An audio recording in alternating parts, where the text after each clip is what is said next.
microphones in to see if I can test the audio. Oh, see, it says we're live, but I am not seeing anything yet. Oh.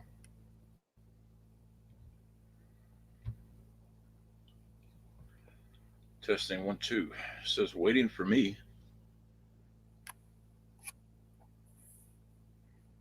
In broadcast. Because this has always worked. Oh, there we go. Okay. I had to wait for an advertisement.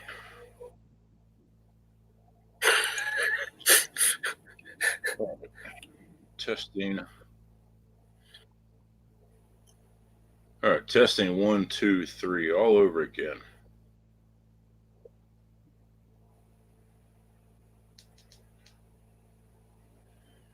All right, my voice is too deep. Hold on 1 second, guys.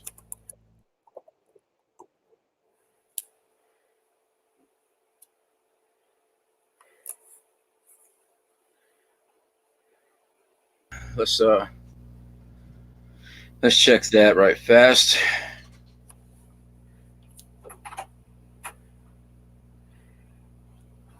Okay, there, we're good. All right.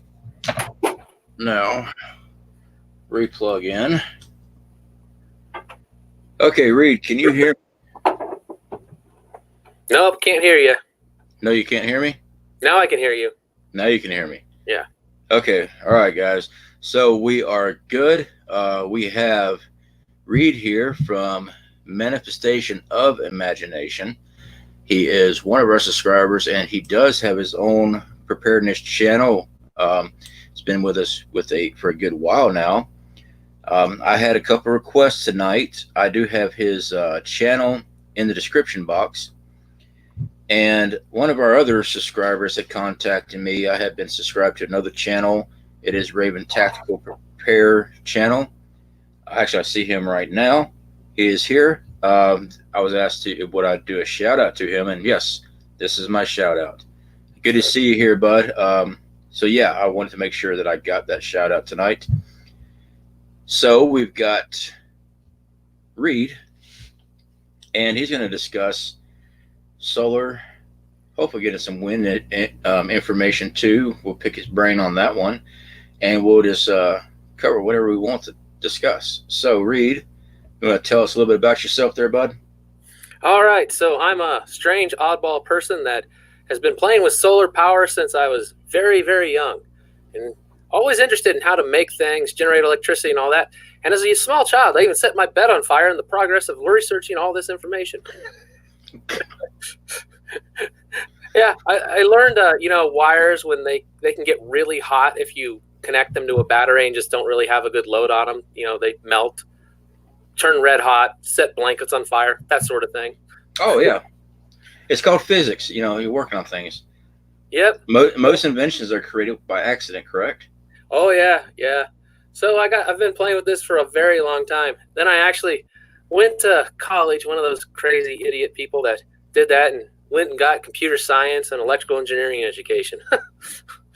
So that's where I come from on that. But I mainly work, solar is sort of my hobby for a long, long time. I don't have a business in it and all that.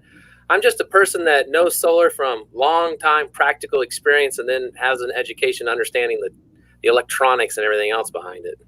Mm-hmm. So that's sort of the background there. Other than that, I'm happy to always answer questions about solar, explain things, do the best I can. I get yelled at sometimes by saying, dude, you need to make this caveman level. Get down here.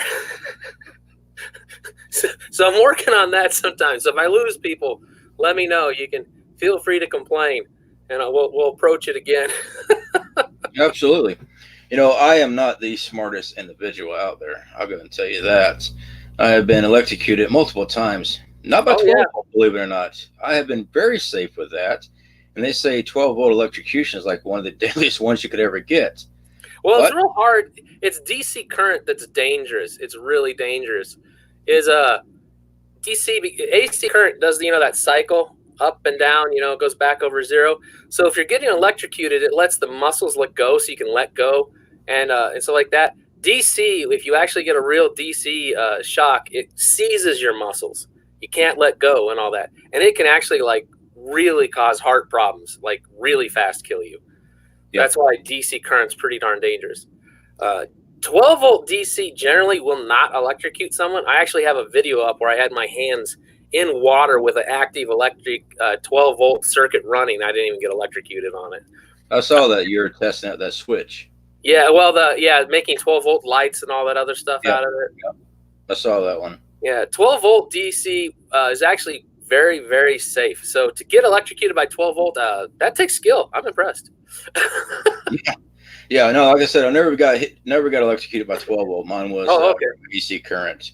I got hit by 220 and actually it flatlined me. I flatlined 3 times. I was back early 2000, and I still have some issues there. I'm not. Oh. I have to catch myself and think about what I was just thinking. I call it selective amnesia. I know everything. I just can't remember it all at once. I do see. I think that comes with age too. Shut up. All right, no. I'm just now turning 41 in January. I'm still a young spring chicken.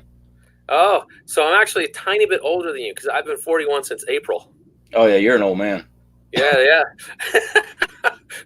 We've got a lot of people here with us today. We got 18 right now. We got JT, Raven Tactical. We got Rebel in the house. Shannon, French Files. How you doing? John, good to see you, bud. JT, CJ Blaze is always got our back in here. Huckleberry Hound. Isn't that a Hanna-Barbera character from years ago? I got West Virginia Prepared Mind. Good to see you. All right. So you talked a little bit about you having a little bit of background in computer science and stuff like that. You want to elaborate a little bit more on that, or is that one of those OPSECs? Oh, I'm not super OPSEC type kind of guy. And stuff. If you know a lot about the world these days, if someone wants to find you, they probably can.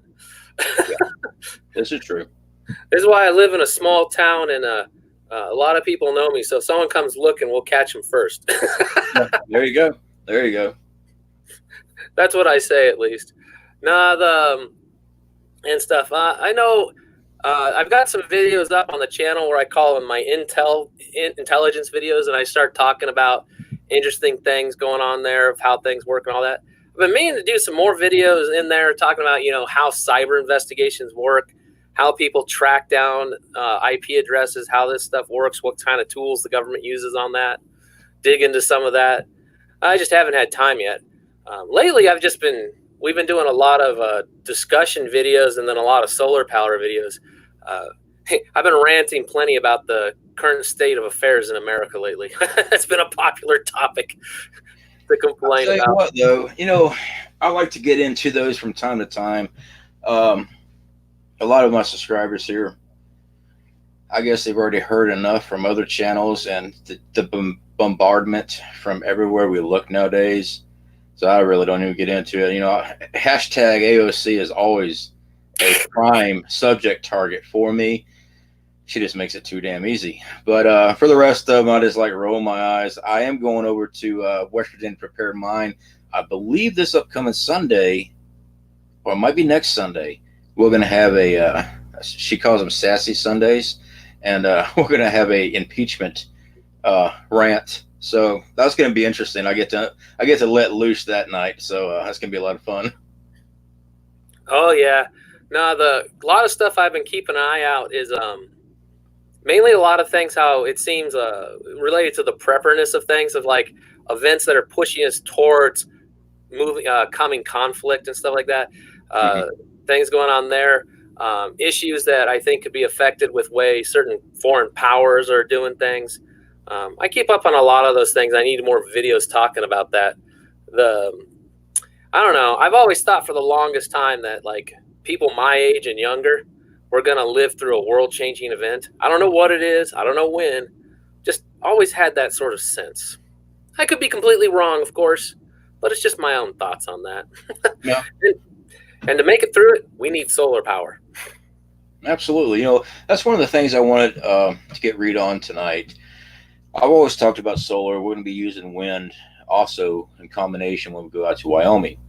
Now, I know for a fact that Reed deals a lot with his solar. He says it's a hobby, but he's actually very smart in it when you actually watch some of his videos about when he's putting things together and discussing the systems. So I wanted him on this channel to help talk to y'all about it too, and to talk to me about it. All right, like I said, I don't know everything.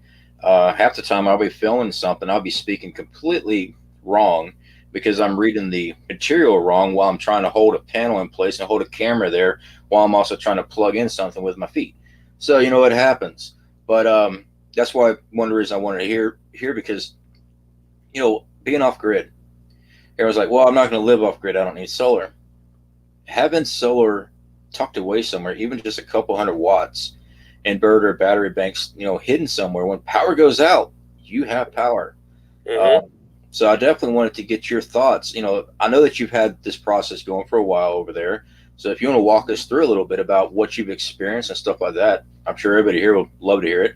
And if they don't love to hear it, they know I am a jackass. So it's okay. Sure.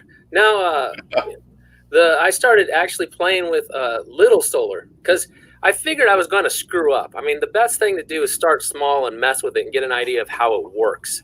And I actually started with a couple 100 watts, just like you said, and started playing with it, put some panels out, and had a little tiny inverter. And the goal was I'm going to run a room on this power. So the lights and the little devices in there. So I just rigged up some little stuff and started playing with it.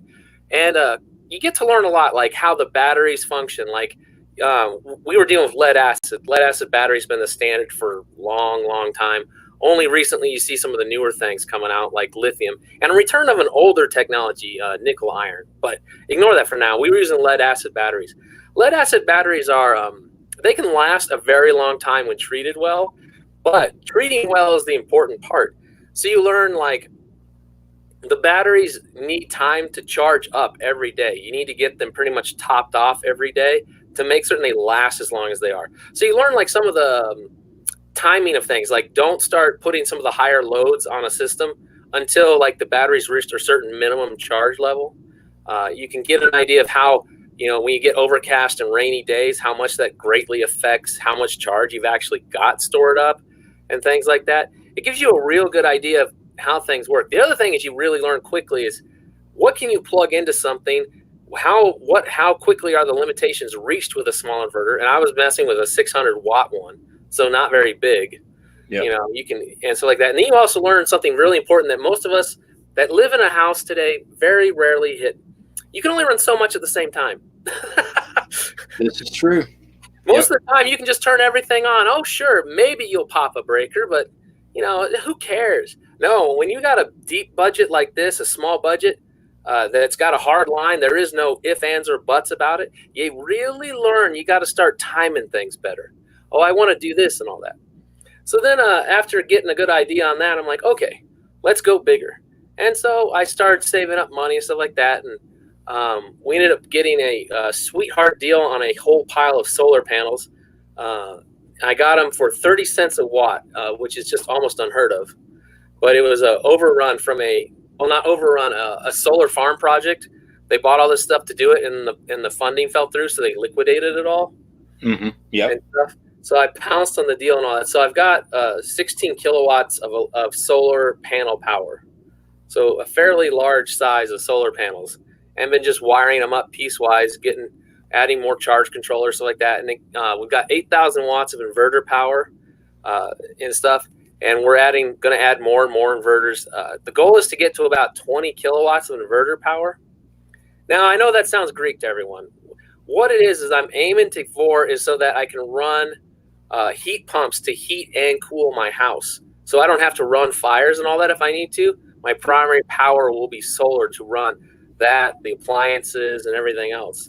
It's just some of these appliances, like I said, have a very high load when you have everything going, so you need a fair amount of power. Plus, I've also got some machining tools. Want to have to be able to do a lathe and some other stuff. I know, big things, right? But I'd love to have a lathe. Oh, I don't have it yet. I'm planning for it though. I want some of the machine tools and stuff, and knowing about them to set up in the workshop, because when everything goes to crud, you're going to need tooling, be able to rebuild things and everything else. And one of my goals is to be able to rebuild from it. You're going to need tools to do that with. So I actually want enough power to do that. But it's a long way off. So currently, I've got a actual running 8,000 kilowatts of inverter power, and we've got just over 8,000 watts of solar panels, and I got a huge pile of panels stuck out back. I don't have hooked up to the charge controller and everything yet. I still got to buy more charge controllers for and everything else, but I got the panels just sitting there. They're just waiting to be plugged in. So now, with your solar power setup, what size battery banks are you running as far as like your amp hours?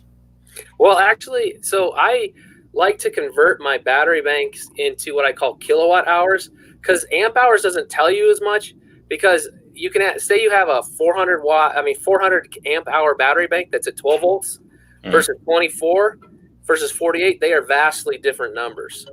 Yeah. My inverters are 24 volts. I'm at 24 volts. I want to move up later when I'm going to switch over to a 48 volt system later.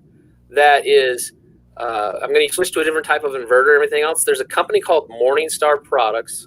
So I'm going to go off a slight tangent, everyone. Just bear with me for a minute. No, you're good.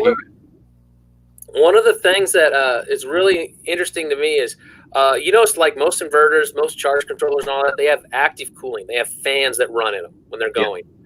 Yeah. And when you think about that, a moving part like that is a point of failure. It's a big issue, right? Well, one of the companies I've been using for a long time for all my charge controllers and stuff is a company called Morningstar. They have no moving parts, no fans. They're all passively cooled. And they can do full power up to 40 degrees C, which is about 107, 108 degrees Fahrenheit. So they can go full power all the way up. And their inverters, which they haven't released yet, is coming out soon, is going to do full power passive cool just like that. And they're 4,000 watts and they're 48 volts. And they'll stack.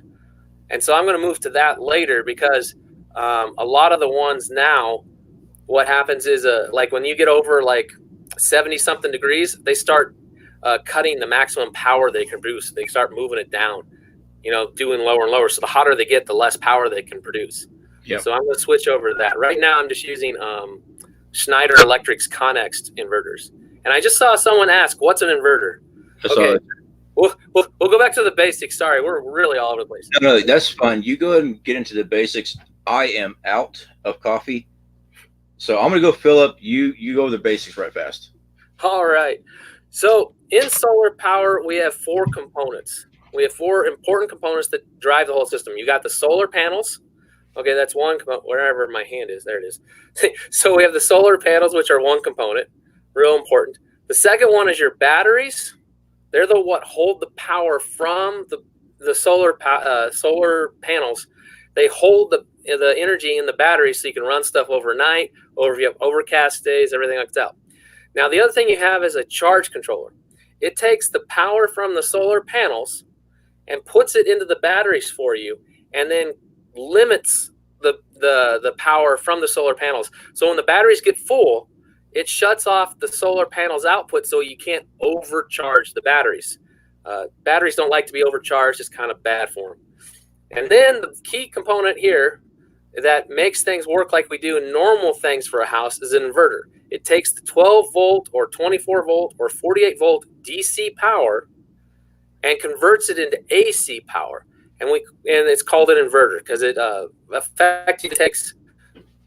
bounces. Well, don't worry about it. It's just called an inverter. I don't need to get super technical on everyone for that. But yeah, so that's the 4 components. You got your solar panels, your charge controller, your batteries, and your inverter system and stuff. And they can get really big. There are places that have huge inverter installs, and I've seen rich people that have houses that have massive solar arrays that are like 40 kilowatts of solar power, and they've got like 100. Well, not 100. They probably got 40 kilowatts of actual inverter power to match. They can use everything as they do normally, like anything else, run everything at once, don't have to worry about a budget. But for the rest of us that actually have to watch how much we spend on everything, we have a budget to deal with, and same with power. Now, if we go backwards, like when I said I had 8 kilowatts of inverter power, that may sound like a big number, but it's actually not. Okay, like if I run like a microwave, the well pump, and a dryer, that will overload it. That would overload it right there. A clothes dryer uses like 5.5 kilowatts of power all by itself, and the deep well pump uses about 2.5, and then a microwave is like 1,500 watts. So already up into the limits. Yeah. So when you're doing things like this, you got to plan things out. Okay, so we don't have anything else going on. Let me turn on the deep well pump and I'll fill up my water tanks for the day, get them all pumped up, filled up. Spend like 30 minutes doing that, turn it off, and then you can say, okay, now let's use the microwave and run the microwave dinner, and we can use the air fryer or the convection oven thing and stuff like that. And so you kind of bounce around on organizing when things happen because of that. Yeah, that's what we're doing right now. Let me address something right fast. I saw in the chat here, and you can also comment on this too. I'm going to pop it up here. This was Raven Tactical Prepper channel. Our giveaway is going on. What's your take on the Harbor Freight setup to start out with? And congratulations on your 500 subscribers, by the way. That was actually my first solar setup. Was their 100 watt 4-panel, 25 watt panel piece with a 100 watt charge controller. I had purchased 2 of the 35 amp hour batteries Harbor Freight sells, and my first inverter, which I still got, is like a 400 watt inverter, max at 700 or 800 watts. That's actually what I took on camping trips. Down here in Florida, it's hot, and that panel and 2 battery banks, and like I said, that's 35, so 70 amp hours total. I was able to run our fans all day long as the sun was out, and for about 4 to 5 hours at dusk, and then finally cut out. I still have those panels. Those panels are actually on the roof right now. They're still going strong. I've had them for nearly 3 years. So I have no problem with them. But now when I purchased them, I paid $120 for them. And at the time, I was able to use a discount coupon. Now I think you can't use that discount coupon for solar equipment there. And I think they're like $186 now. At that price, that's too much. All right. Because good panels, about $100 for 100 watts.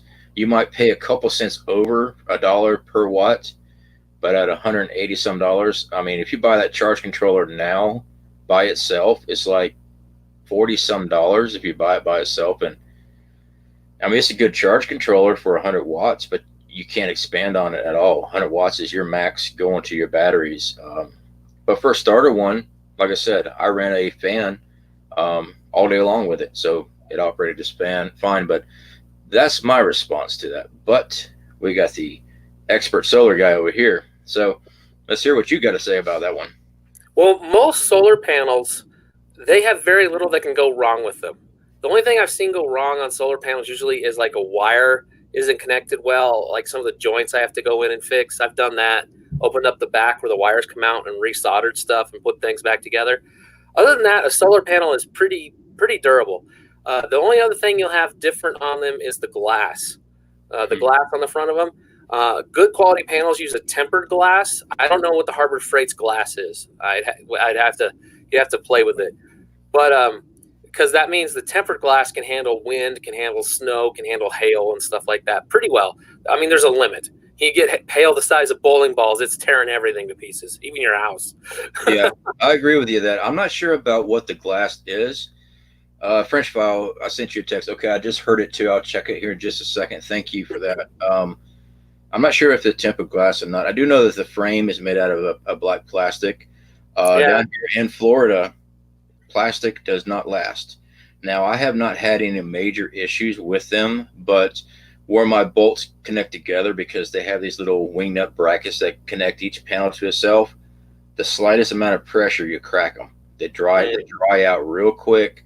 That's the only thing I do not like about them compared to other panels made out of aluminum frame. Yep. They're just not durable. Like you were talking about hail and strong high winds, I don't see them lasting.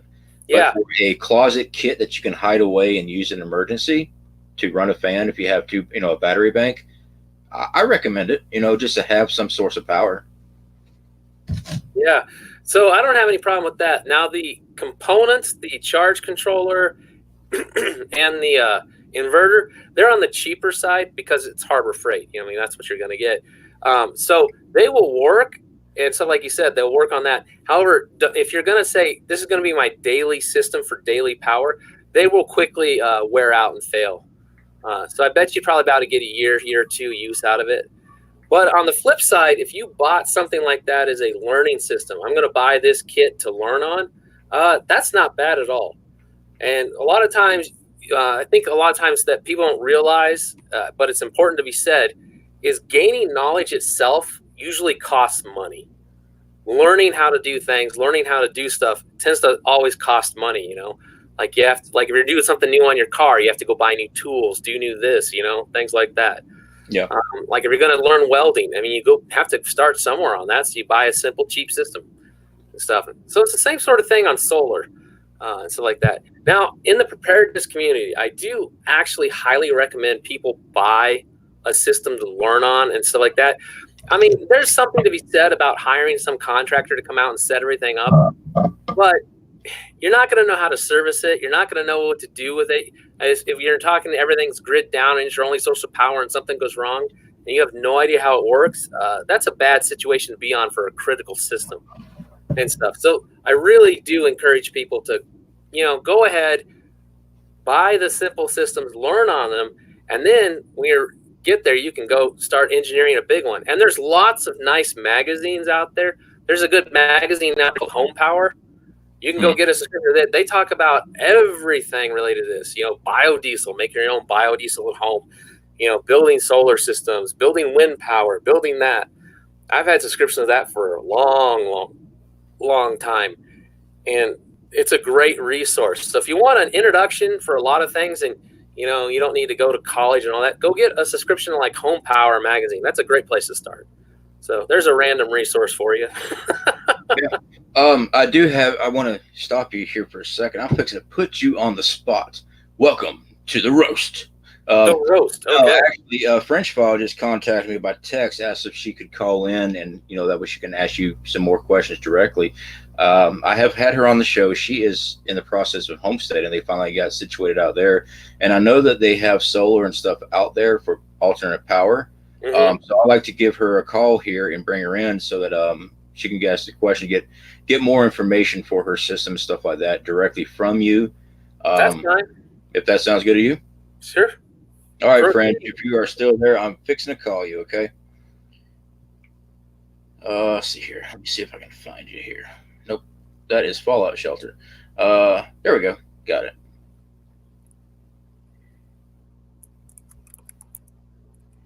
Let's see here. Okay. Holy cow, I got service. All right, there you are. Can you hear me good? Yeah, I can hear you. All right. Can everybody hear her on the I can hear her. Okay. All right. So we've got Reed. He is listening in. So you go ahead and fire away. I told him we're going to roast him, so go right ahead. All right. Well, great. It sounds like you've got the perfect guy on me for tonight. So he's telling everybody to start small, and I say that is a great idea. We literally, the homestead that we bought was kind of like our starter kit, and it's a big starter kit because all the solar runs the house just fine, no issues, right? But my main concern is we're already dipping into below, it's freezing temperatures, and I know that can be pretty hard on the batteries. Now, tomorrow we're going to go and refill them with the distilled water and do all of our maintenance, and I've cleaned kind of the gunk off of about half of them. The other half have to go. But I am noticing just getting into winter time, even with the same amount of sun, it doesn't seem as if I'm collecting as much energy into my bank for the day. So is the cold playing a role into that, or is there some other maintenance that I need to think about? Well, also, have you guys adjusted the angle of your panels for the winter? Are you able to hear him, French Files? Well, my partner can hear inside, so if he Okay. just wants to answer and my partner wants to write some notes down, we'll be okay. I can't hear him, but he can Let's see inside. if I got. I'm Well, not here, sure. I'll try It'll to. be okay, C.F.P. If I can't hear him, I can always go back and rewatch it. I might be Yeah. able to make a speaker. There's a I'm couple not sure. things to do to address that. I'll, Man, I put you on the spot tonight. Okay, so I'll talk about it from two sides. One is that between the summer months and the winter months, the angle of the sun changes. So for optimum solar power collection, you actually have to adjust the angle of your panels throughout the season to keep them optimized. Now, there is another thing you can do is set the panels to what's called optimal seasonal adjustment. So it means it's the best average of solar angle collection. It's not the optimum, but it's the best average for year round. And that's usually the angle matching your latitude. So if you're like at 38 degrees latitude, you set your panels to a 38 degree tint. What is it? Or tilt, I mean, not tent, tilt. And that's generally about, that's a good seasonal optimizations. But if you actually have time to do it, going out there every couple months, like every other month, and adjusting it to match exactly for the solar tilt for your area of the season and time frame you're in will give you the best power collection at the time. The second thing is yes, if you have lead acid batteries, because it sounds like you did from what you were talking about, you really should get an idea of what condition the batteries are in, how old they are, and how much what the plates look like and stuff. I would almost say getting a fiber optic scope so you could stick in there and take a look at them would be helpful, since the darn things are so cheap these days. I've seen them for like $100 on Amazon compared to the thousands they used to be. You could actually get one now and take a look at them. But yes, the batteries do have a response to cold. The colder you get, the less maximum power the batteries have. Now, the question I would wonder is, do you actually have a shunt in your system so you can measure the exact amp hours in and out of your batteries? That's an important component for measuring exactly how much energy is really going in and out of the system. A lot of the ones where they measure it based on voltage aren't very good. They don't give a good state of charge information, just like that. You actually need what's called a shunt and what's called a battery monitor system. Not many solar installers actually put those in, so you might want to look into that. But it's like when at 0 degrees, the batteries are 60% maximum charge capability or something like that. But based on what you said that you're seeing less power go in, I would say go after your solar tilt.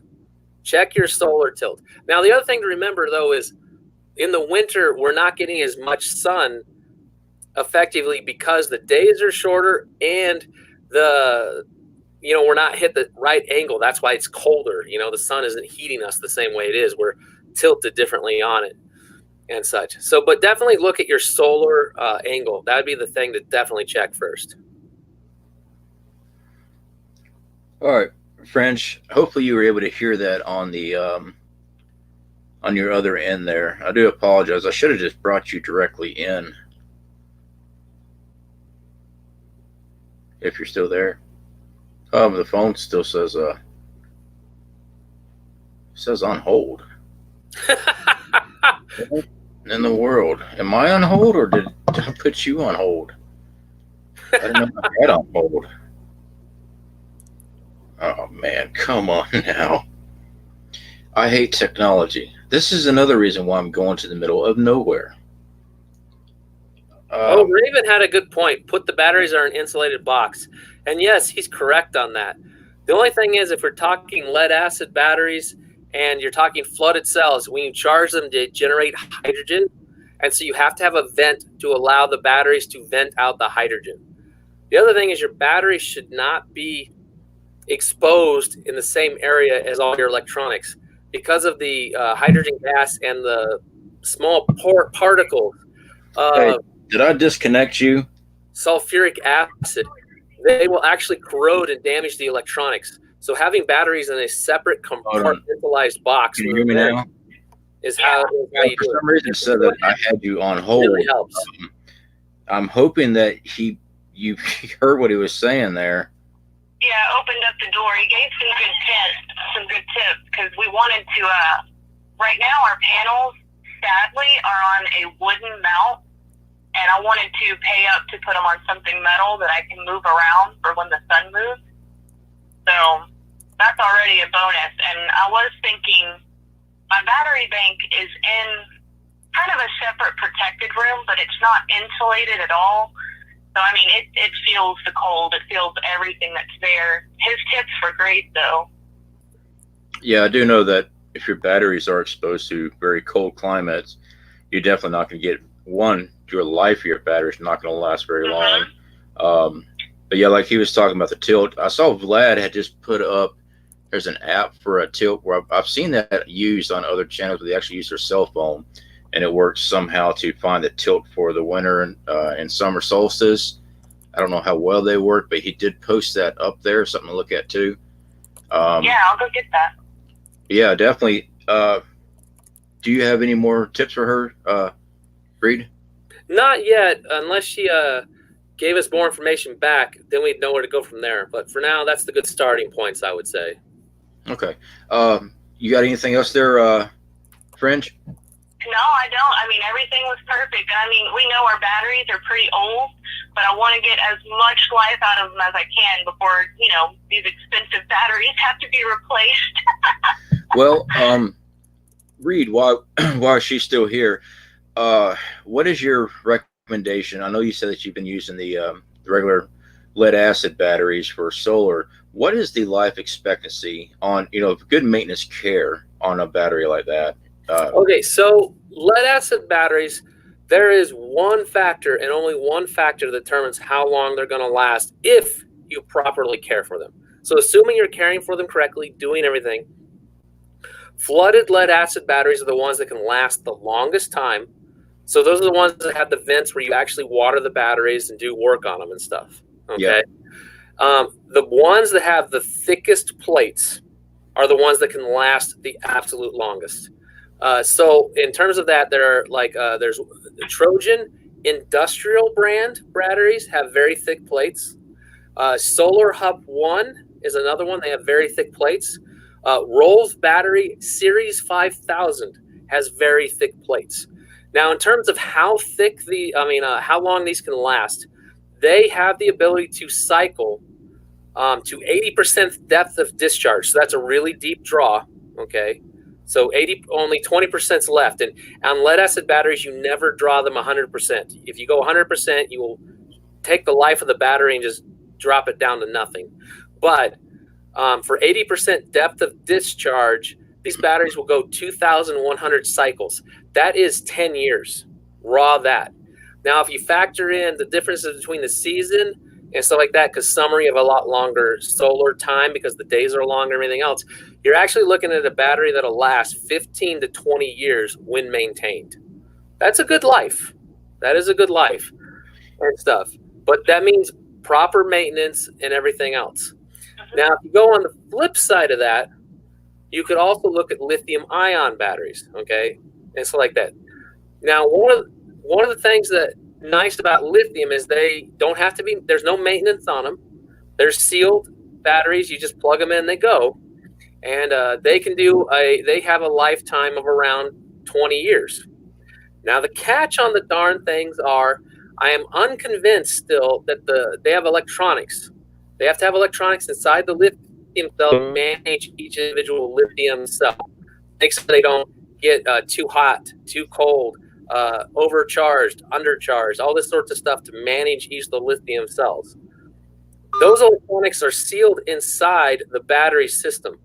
I am unconvinced that the electronics in those batteries can last 20 years. I don't believe that. In most of those battery systems, there's no way to service those electronics.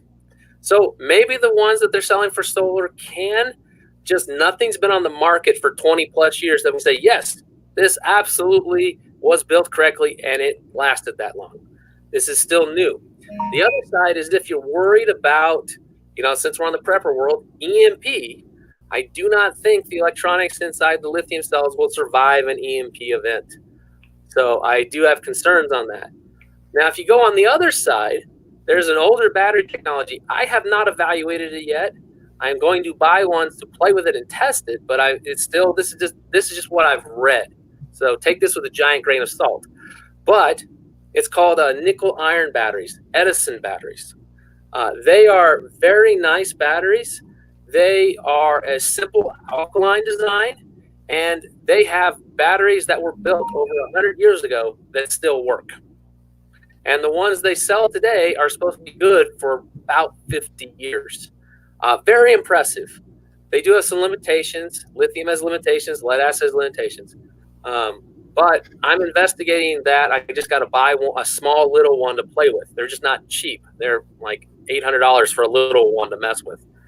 Yep. So I'm saving my pennies because I've got some lithium, I've got some lead acid, and then I want one of those because when I eventually have to replace my current lead acid batteries, I want a bigger battery bank, and so I'm going to have a lot of things I'm testing to figure out now. So when I replace it in about 4 or 5 years, I'll have something else to go to. Yeah. So hopefully that gives you some information on batteries. Flooded lead acid batteries with really thick plates can last a long time. What you can do for your specific batteries you have now is look at the model number, go to the website, look at the data sheet, and then there should be a graph that says if you discharge these 50%, this is how many cycles you'll get. At 80%, you'll get this many cycles, so on and so forth. And you can see, about how long they should last. You just got to know how the system was used in the past, which is may not know because you bought it. Give me 1 second here. I've got to order some coffee because I know the pot is empty. So I haven't checked my wife yet. She's actually who I'm calling. Yes, dear. Hey, baby. You're live right now. I'm still on my live stream, but any chance that you could throw another pot of coffee on for me? Of course I will. Okay, thank you. I'm sure everyone says that they love you and you're an awesome woman. Sorry, I couldn't pull away because it's going to take me a minute to make it and everything else. So I figured I'd call. I got you. All right, babe. Yeah. Okay. All right. Bye. Married life is great. Yeah. So anyway, yeah, I already knew. I drank my last bit of coffee in the coffee pot, and I'm out again. So I already know I was gonna have to make another pot. See here. Anyone else need coffee taking orders now? Yes, French files. That's awesome. Let's see what else we got here, bud. Did you see anything in chat that you wanted to hit up before we moved on? Yeah, actually, I will hit up something. Someone asked about the all-in-one solar systems like the Kodiak, the Goal Zero, those little Patriot generators and all that. So I was trying to type out a response, but let's discuss this directly and give some people some answers. The little solar generators and all that, they are really good as an all-in-one. They're engineered to function together as an all-in-one package. So if you're really uncomfortable about a solar system and all that, buying one of those, you have an all-in-one system, everything's hooked up, and you're ready to go. That's a great plus about them. They're ready to start, ready to go. It's also like if you buy the Harbor Freight kit, you just have to do some wiring. So it's not as ready to go, but it's ready to go. Or other kits you can buy from other vendors that are advertised out there. They're ready to go systems, okay? So you don't have to do any researching, engineering, and all that. Now, the bad side on those systems, like the Kodiak and these solar generators, they are a proprietary system altogether, okay? If you have one piece fail, like the charge controller inside that, you can't go buy another charge controller and sort of stuff it into the unit and get it to work. So if they discontinue the model after a couple years and they don't have any parts available, well, you're SOL. That's the downside to this. If you have the Harbor Freight kit or another solar kit like that, and your charge controller and the kit just dies, you can go to the marketplace and order a new charge controller. There's nothing special about the charge controller. You can swap it out with another industry standard charge controller and you're good to go again. Yep. So it's more serviceable. So you're trading convenience, serviceability, so on. That's sort of the difference between those things. But is there any special ultra secret magic going in there that makes them more desirable than anything else? No, not at all. And stuff. I also think they're more engineered for temporary applications. They are not made for providing daily power on a daily basis, every day on, off, no breaks. I think if you put them in that sort of service condition, those Kodiaks, Gold Zeros, and all that are going to fail and fail quickly. I don't think they're made for that. Okay. And stuff. Yeah, you got some good points on that for sure, and I don't think many people think about that. The replacement parts on a solar system, you can actually just go and take what is missing, what's messed up, and replace it. You can store up extra inverters, extra charge controllers, extra wires and diodes for your panels and things like that, compared to one of these other systems. They go out. I don't know how to fix that. Then you don't know if you can get the parts, or you're gonna have to buy a whole new $2,000 system just replace one little item that's messed up in there. So yeah, you definitely make a good point on that. Yep. Now, someone asked, can you raid crash Teslas for batteries? And in fact, it's Raven Tactical. Yes and no. Okay. You can, if the batteries are intact, you can definitely take the batteries. People have been using these to make their own power walls, their own power systems. There's a guy like Hugo Garcia, I think his name. He's got some channel on YouTube where he does all these kind of things. Those are a specific type of lithium battery. They're called lithium polymer batteries. They offer the most power in the size. So like the size they have is the most power, which is what the electric cars are engineered for. The danger side is those things. They can do thermal runaway. So like if they will, happily catch fire, like you've seen on those Teslas. Yeah. When damaged, they can catch fire. Just fire, lots of fire. Okay.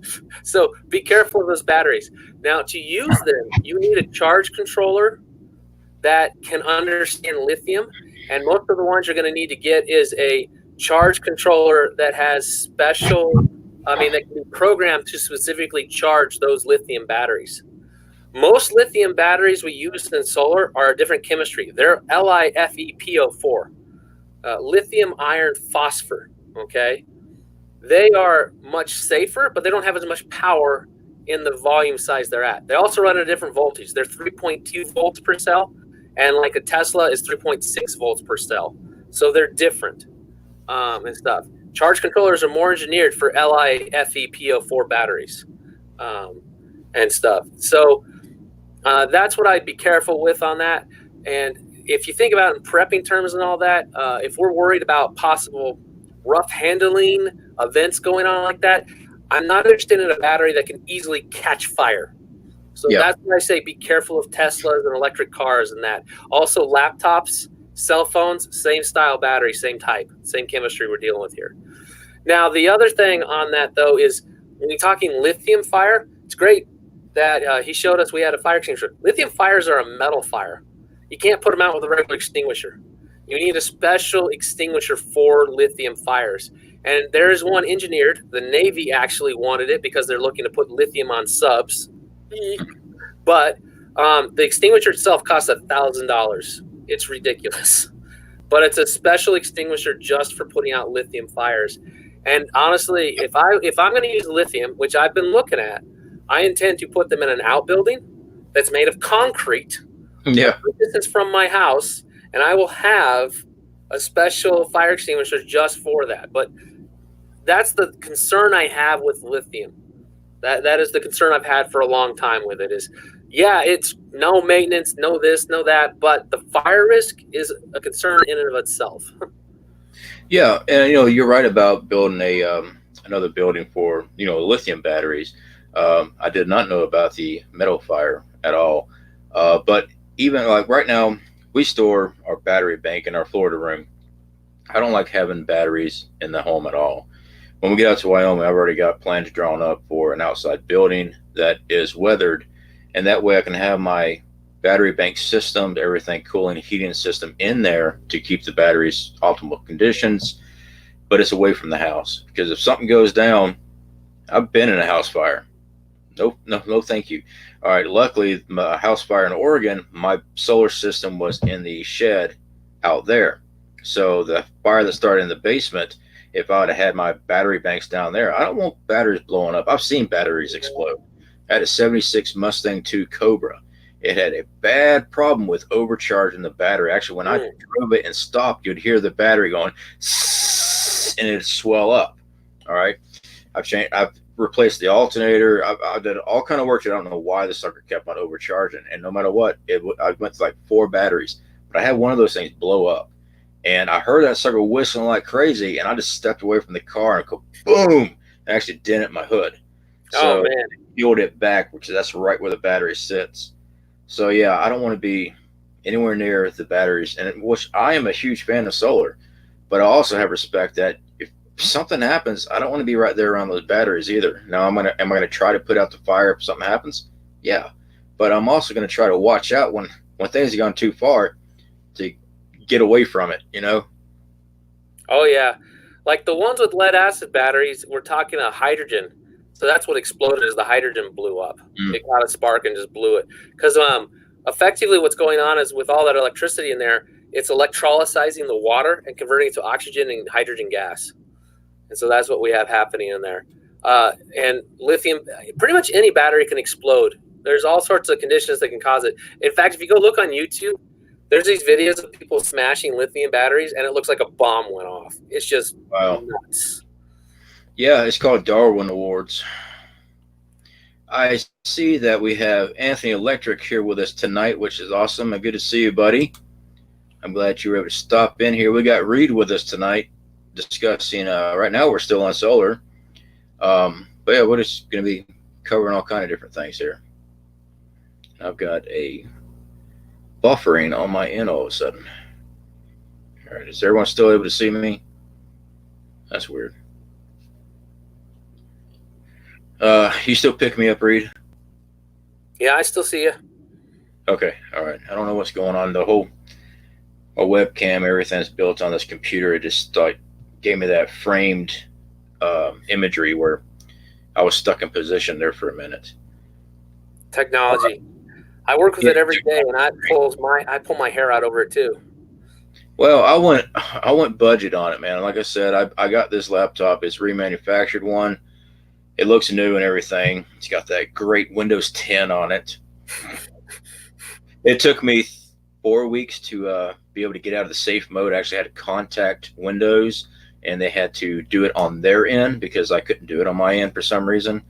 And this thing here, man, it's not the fastest by all means, but for $185, I was able to get something that I can actually still use computer work on the internet compared to just my phone all the time. So, it works for a little bit.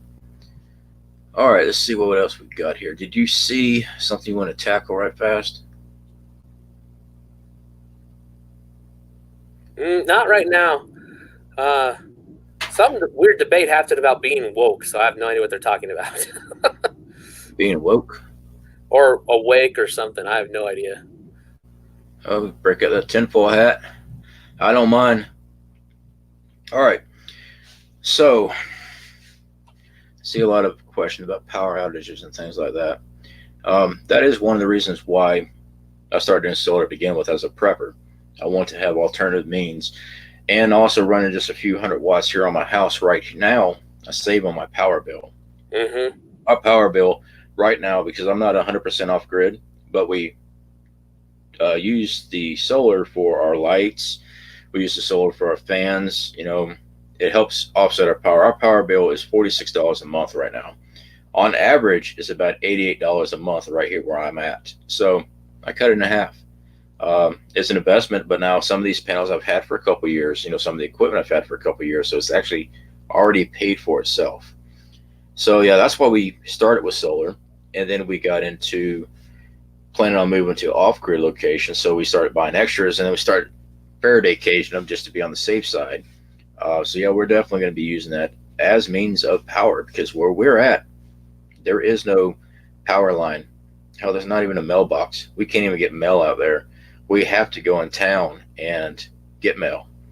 Post office is not going to, a driver is not going to drive down Cattle Road. And I was just talking to Reed about this. When I say Cattle Road out there, it's not a 2-lane dirt road. It's not a gravel driveway road. It is cattle road. Basically, you're lucky if the vehicle actually fits on it. It's like a dirt path that cows and equipment to move cows run down. So you have 3-foot ditches in the middle of the road, big old hole in the ground, and it's some slick mud. It's not. It's packed by nature, nothing else. So yeah, it's rough territory out there.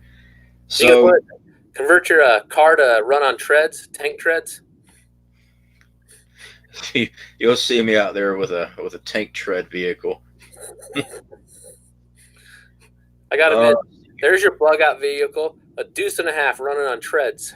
Yeah, running off of I don't know, some type of natural gas, I guess. No trees. Yes, we just got in a conversation on that on West Virginia Prepare Mine about the no trees. Yeah, in my location. Now I do know Wyoming does have trees in locations. Where I'm at, there is no tree as far as you can see. And I can see a good 3 miles as far as looking. I mean, it's just flat. There's nothing within that 3-mile radius of me. See, that's driving in, there's nothing around either.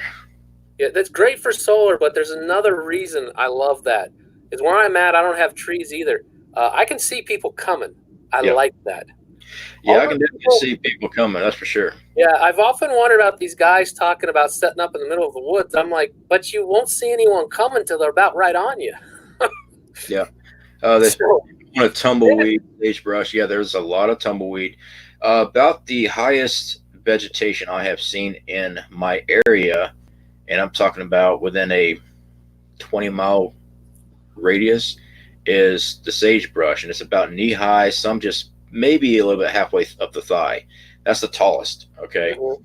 Now we are going to be bringing in trees that we're going to be trying to grow on property. Now, like I said, the winters are rough there, so it's a challenge, and the wind is really bad, and that's the reason why we're going to try to bring in trees and grow trees. Yeah, get a windbreak.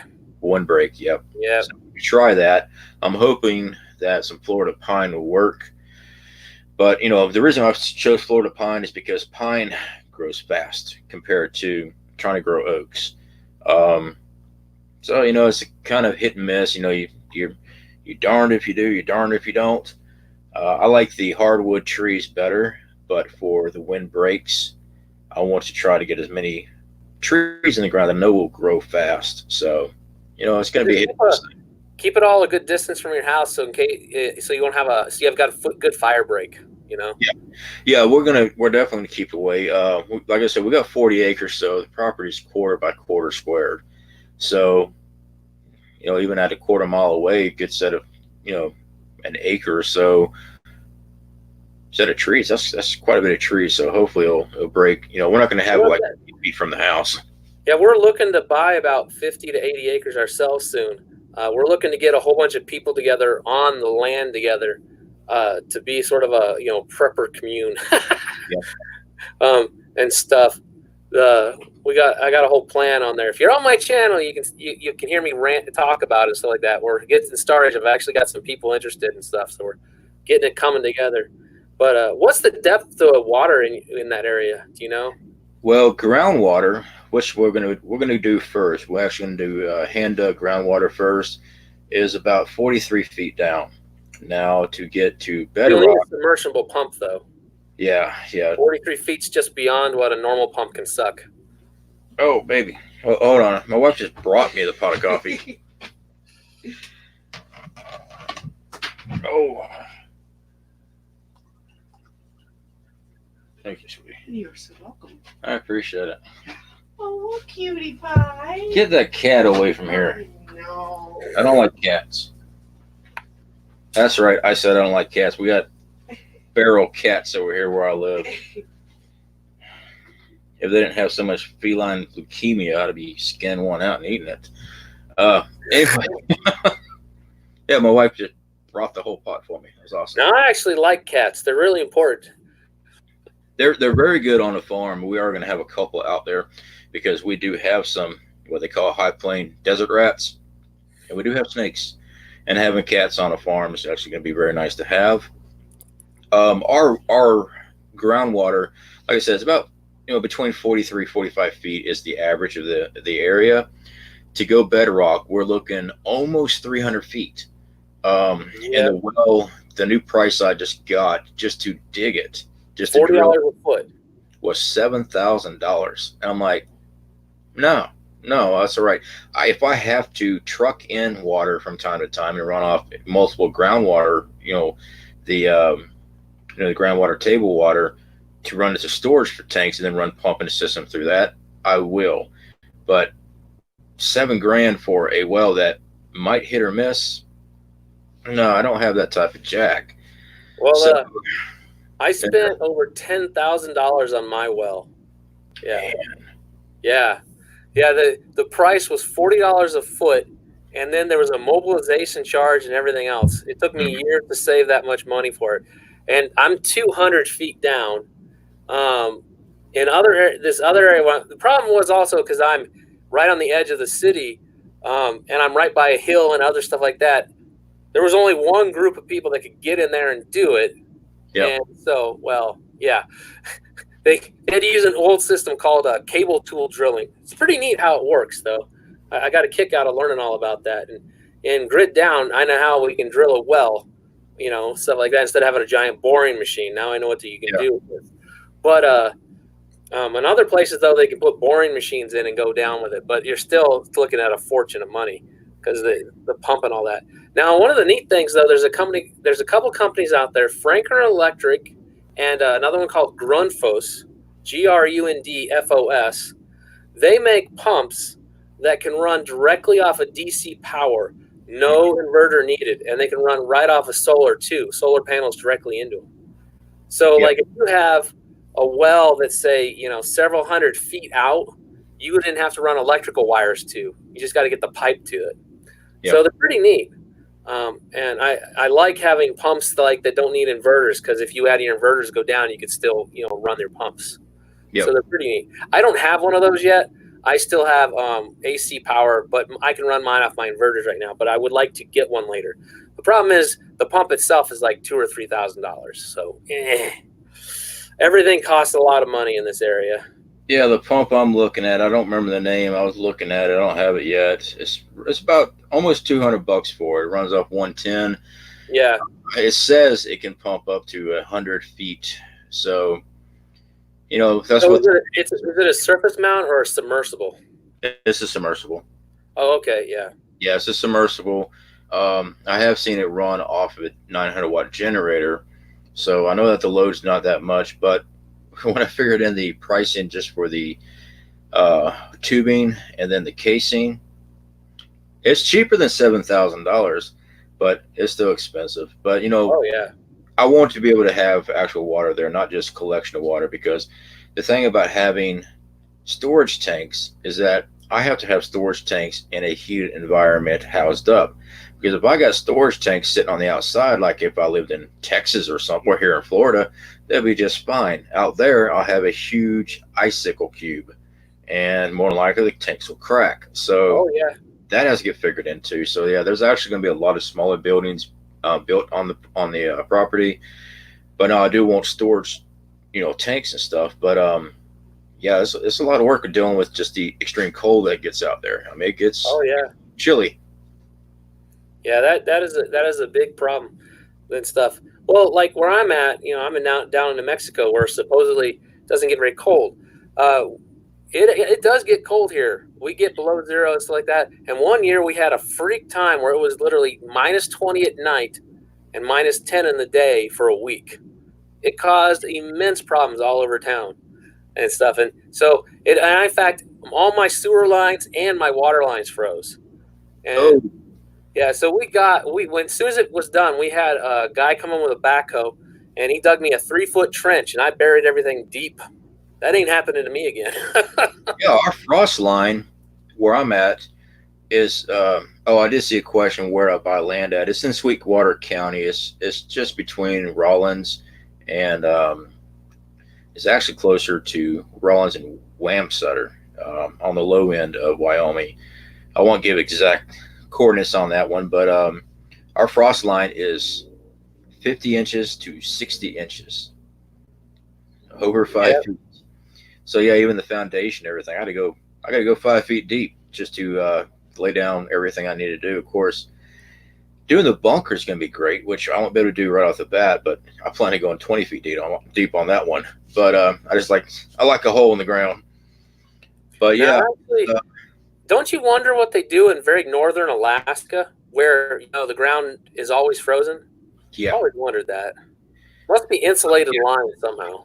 yeah. I'm guessing it's definitely specialty drilling equipment to tear the ground up, but there's definitely a lot of insulation, especially with the moisture barriers and stuff, because once heat is introduced down that low, you're talking about a massive amount of moisture down there from all that permafrost and everything else that's up there. So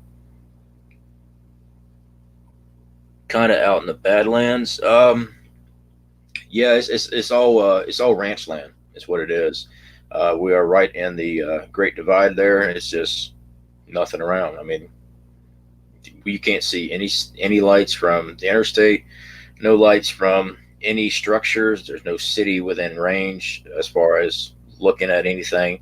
So when the night sky comes through, you see stars. You can actually see galaxies. I mean, you can see some amazing stuff out there because it is black. The only thing that you can see, I mean, you can see the stars, and the moon lights up everything very nicely out there. But when it's not at moonlit and it's just the stars up, you talk about an amazing sight. When you get to see those meteor showers out there, yeah, it lights up.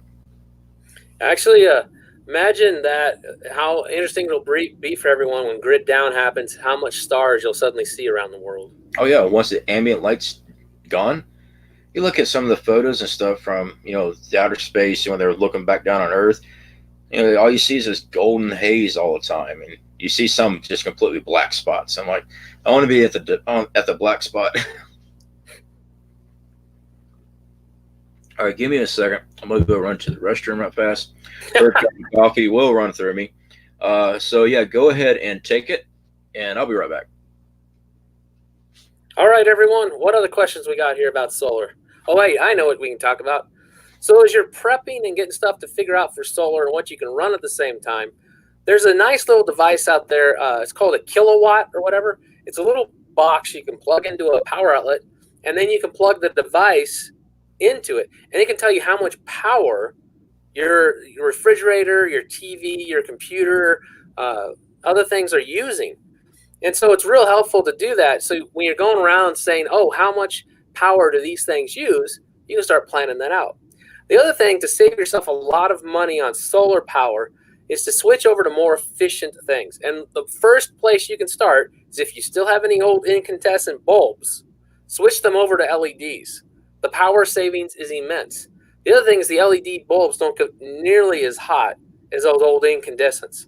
I mean, they're just literally a heater running all the time. If you have several of them and you're putting quite a bit of heat into your area, then you got to cool and get that out. Now, in the winter, of course, it's actually helping heat you, but there's your trade-off and stuff like that. Now, if you go check out my channel, I actually recently did a video on very efficient hot water heating. So you can actually, one of the things that's neat, though, is when you switch over to, if you're doing a lot of solar panel and you have enough inverter power for it, you can actually do solar electric hot water heating and run it off your solar power. So you don't have to worry about getting propane to heat your hot water.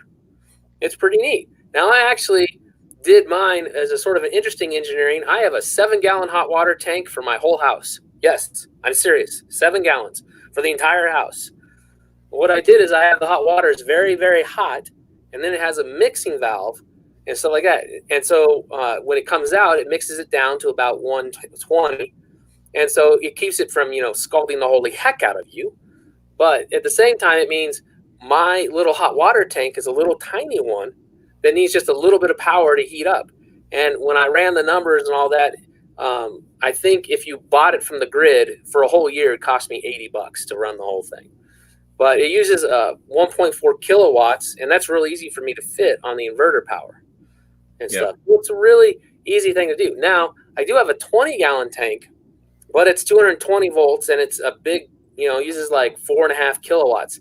That's too big for me to run on my solar system because when it kicks on, it instantly, go into overload with everything else.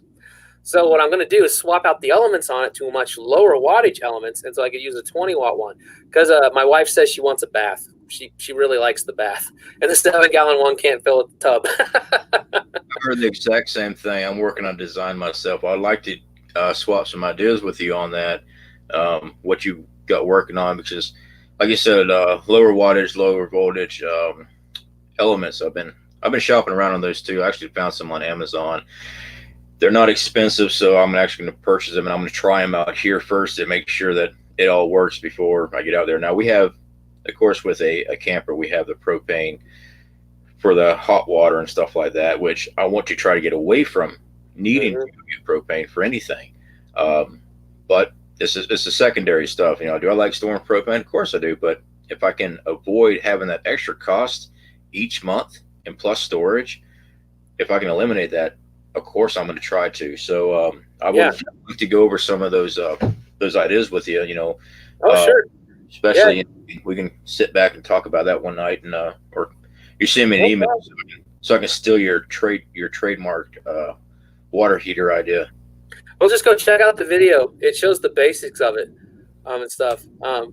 It's just you run a really hot water, and actually I'd like to get a commercial one where I could run the water up to 180 degrees and then mix it down to 120. So it makes the tank seem bigger than it really is, if you know what I mean.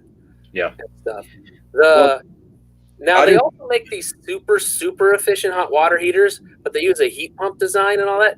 They're pretty high on their peak wattage, and that's why I didn't go with one. It's because when they're talking, using like 3 kilowatts, but it's only for a short amount of time. But I'm like, that's just hard to fit in on some of the solar budget. That's what I referred to in the beginning. Is literally we have a hard line budget, and so we got to make it all work. You can't just go, oh, I can go over this month, no problem. I got a secret solar power credit card. I'll just put it in. Yeah, there we go. We apply for that, because I need to apply for that one too. We will be running wood stoves out there. Oh, good. We'll be growing trees eventually, but yeah, we have to truck in, our cordage and everything for our wood. But I do know how to run to the copper tube and on the stovepipes and stuff to make hot water that way. I do have designs for that. Actually, I found my first one on YouTube, 6 years ago, and it actually, great idea. It goes into a large vat that is temperature rated. This stuff comes out boiling, and it runs through a water pump system that, like you said, it mixes with a colder system, so it kind of turns down the boiling hot temperature, so you don't scald the crap out of yourself. That way we have a secondary. I don't like having just one option. Yeah, same with me. I experience that one option, always something happens to it, and then you're left with no option. Exactly. The motel. Yeah, so like I have wood all stacked up because I have to go buy it too because I don't have trees right around me. And actually, I'm going to try to go get some this year, trying to go get up into the forestry and try getting some trees myself. But that's a good cup. Says Rebel. But one of the other things I want to do is I want to finish getting everything in the house set up on heat pumps so that the solar power and the electricity can heat and cool my house, and I don't have to depend upon going to get wood. But I'd have wood as my backup. So you might look at that too. Yeah, I definitely want to look into the course. I mean, I'm not against me saying I have all the answers and everybody else is wrong. If I talk with my knife hand, that means right.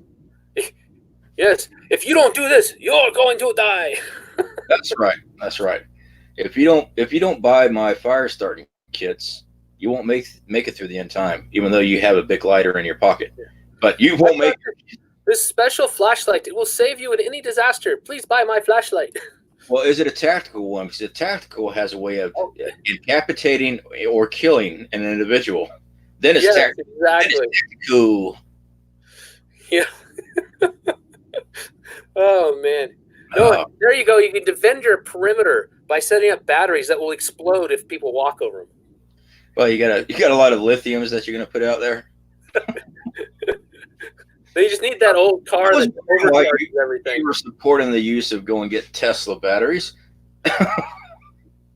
No, I'm not saying anything bad about Tesla. I just, I like an old car. Yeah, I work on a lot of stuff and things, but yeah, I like something simpler. I'll put it that way. I actually like fuel injection a lot. I know how to deal with those and how to work on all that. I'm not liking this new fly-by-wire car where there's not even a cord connected to the gas pedal. It's like all electronics. Mm. I want like the manual overrides. You know, I like to know that my brake pedal is actually connected to something. Yeah.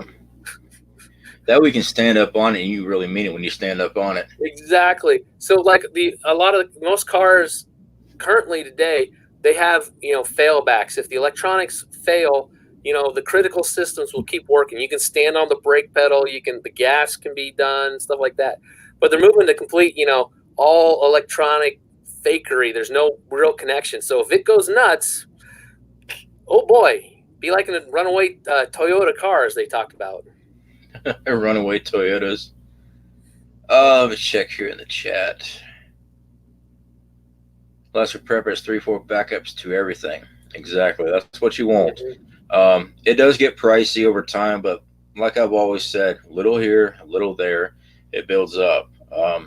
We never know when the real big SHTF is going to happen. I mean, we see natural disasters all the time. We see personal disasters.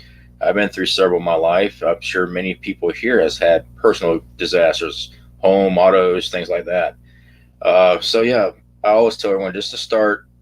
You know, sometimes it's only $5 at a time, but you know, just budget it in, get a little bit here, a little bit there, and for those big ticket items, just save up for them. You know, don't go to and mortgage your home to go. Let me clarify that. Do not go mortgage your home to go buy a year's supply of survival food. All right, I had to make sure I get that clear because a lot of people like to clip things that you say, and then 2 weeks later, Central Florida Prepper told everyone to go mortgage their home. It's fear porn. No, it's called being aware and get your head out of the sand. It's not fear porn. Fear porn is me telling you you're all going to die unless you buy my fire starting kit. But yes, those are shameless plugs. But you know I'm joking around when I do those shameless plugs. Okay, guys? So you hear it all the time. People get all upset. And most of the people that are screaming fear porn and stuff like that aren't even preppers. They're just here just to start stuff. That's for sure. Yeah. Because real preppers going, so far. Yeah, most preppers, they going, yeah, I know. That's why I'm prepping. The ones that are complaining about it, they're not even attempting to prep. They just want to sit there and gripe about something. Yeah, I don't understand those people. And then, of course, there's the fake preppers I've run into as well. They talk about all this stuff, but it's funny. They never show anything. Mm-hmm. Yeah. Like, where's your stuff, man? Yeah. You know, and I get Operation Security. Like, I wouldn't want to go and, okay, like when I mail something out, I don't have a business address. It's my home address on it, okay? So when I have my subscribers win something, it's got where I live, all right? So I'm not going to sit there and film my whole pantry. I'm not going to film my bug out spots, you know, my refill spots. I'm not going to show where I bury my survival buckets, but at least I'm showing you the process of, hey, this is what I got this week. This is how I make these things. You know, I'm showing these things, but other ones are sitting there calling out everybody else. They're not a real prepper, really, because you haven't even showed us a single thing. I mean, it's just to, you know, if you want to talk about prepping and you don't have much, that's fine. I'm down with that. You're sharing knowledge. But when they start calling out people and calling that they're not preppers and they're not even producing any type of fruit on, let me show you what I'm doing here. It makes you stand back and go, whatever, man. Mm-hmm. Yep. Yeah. Making videos and putting them on YouTube is an interesting experience. Everyone's an expert. Oh, man. My buddy Prescott Caliber Club just got his first troll. Oh, he texted I have to check in with Ryan. See what what should I do? How should I respond? I went and took a look at him. I'm like, dude, this guy's a straight troll. I mean, he's attacking you, calling you all these things, and I've never seen him before. Neither of you. I went to his page. He has 1 subscriber, and it's a dead page. It's a troll. They made an account, and they came over here just for that reason. So yeah. You know what? Just block the guy. He's intentionally. You can't even have a conversation with him. So yeah, you know, it's one thing to disagree with somebody, And it's another thing to have a disagreement and discuss why you think one way and the other person thinks another way. But when you got a troll, common sense, it's kind of like talking to a liberal. It really is. You can't talk to them. Yeah, that's for darn sure. Yeah, I just Hashtag. texted Ryan and said, "Give me the story on this troll you got." Yeah. Oh man. Oh, the troll I got. No, on the one Ryan just got. Oh, yeah. Asking him about it. I think it was yesterday he had contacted me on that. I went over there and took a look at him. I'm like, just get rid of him. This is definitely a troll, man. It's not somebody that's actually trying to have a intelligent conversation and debate you on something. This person's just nasty. Just get rid of him. Let's see here. I have prepped stuff I'll never use, like surgical equipment. WV prepared mine, and there is nothing wrong with that. You're talking about a great barter item. All right. Let's say that you don't have any surgical experience, or you might not think that you will need it. Having surgical equipment is a very good prep. Even if you don't know how to correctly use something or have any training. Like, I have no medical training. I've had field medical training. In other words, I can wrap up something, bandage up something, stitch something, and send you on your way. I have no doctor's anything. But having those equipments, stuff like that, suture kits, things like that, those are great bartering items if you ever run into people that need certain things. So yeah, that's definitely a good item to have. Yeah, I have lots of stuff that doesn't directly fit in with what I do, but I could see either I'm going to run into someone with the skills to use it, or I can trade it for things. Yeah, yep. That brings back to gold and silver.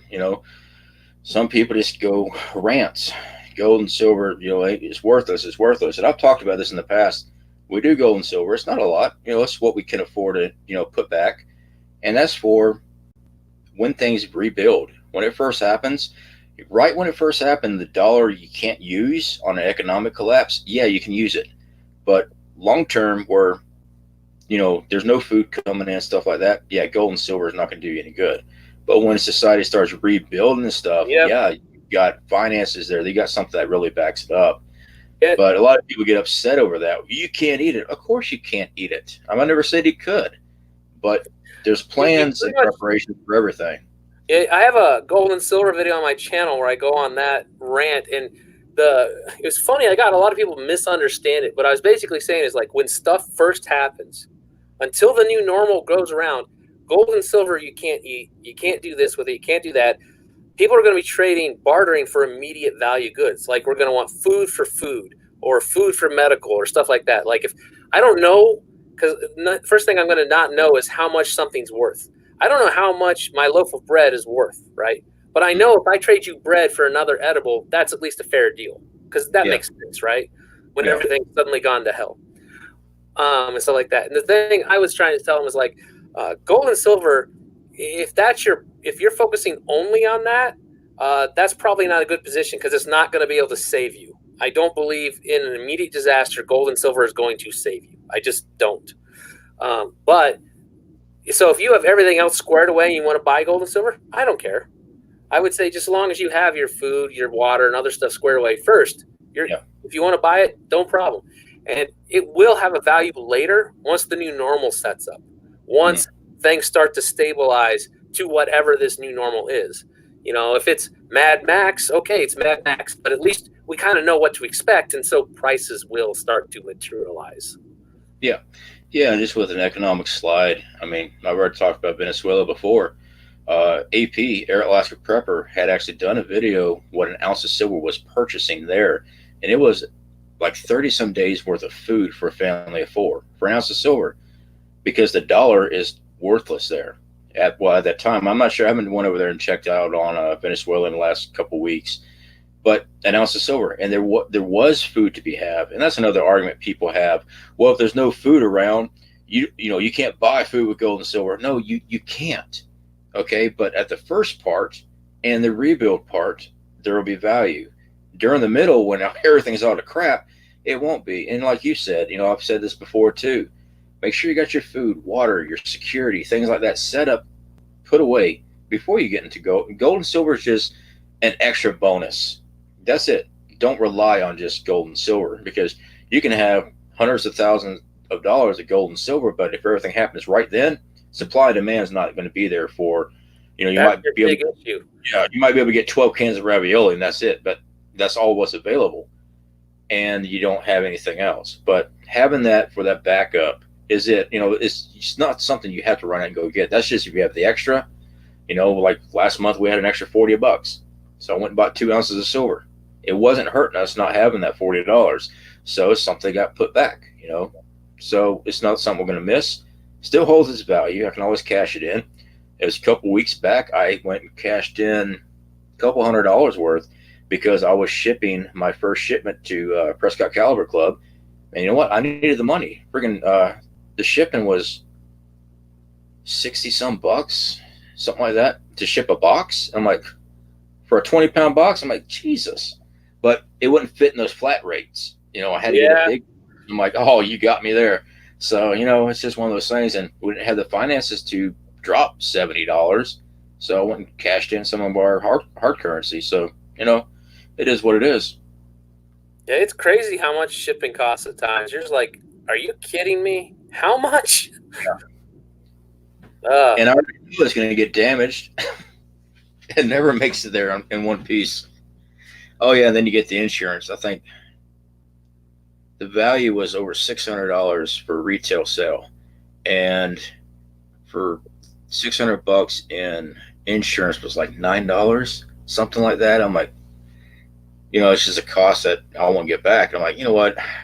It's the only route to go, because when I checked out UPS and FedEx, no, I did snail mail. It took a week to get there. Hey, he got it. He sent me a picture and everything, but it took a week to get there, and that was the cheapest route. Here's something we'll put on our tinfoil for a minute. I got something good for you. So gold, the estimated total amount of gold ever mined in all of human history can only fill about 5 Olympic swimming pools in size. Okay? That's the total amount of gold ever mined, right? But it's interesting is so you can buy an ounce of gold. You can buy it, hold it in your hand and put it away. You actually have that gold. And there's some people out there been adding stuff up, and I need to go check their numbers, but I kind of agree with them, saying that, all those gold ETFs, those electronic funds, and all those paper gold where you can buy, gold-backed bank accounts, gold-backed this and all this stuff. Yeah. Represented on paper far exceeds the actual physical supply. Yeah. Oh, yeah. I definitely believe that, because I have seen the records where you're talking about the amount of gold that was actually mined.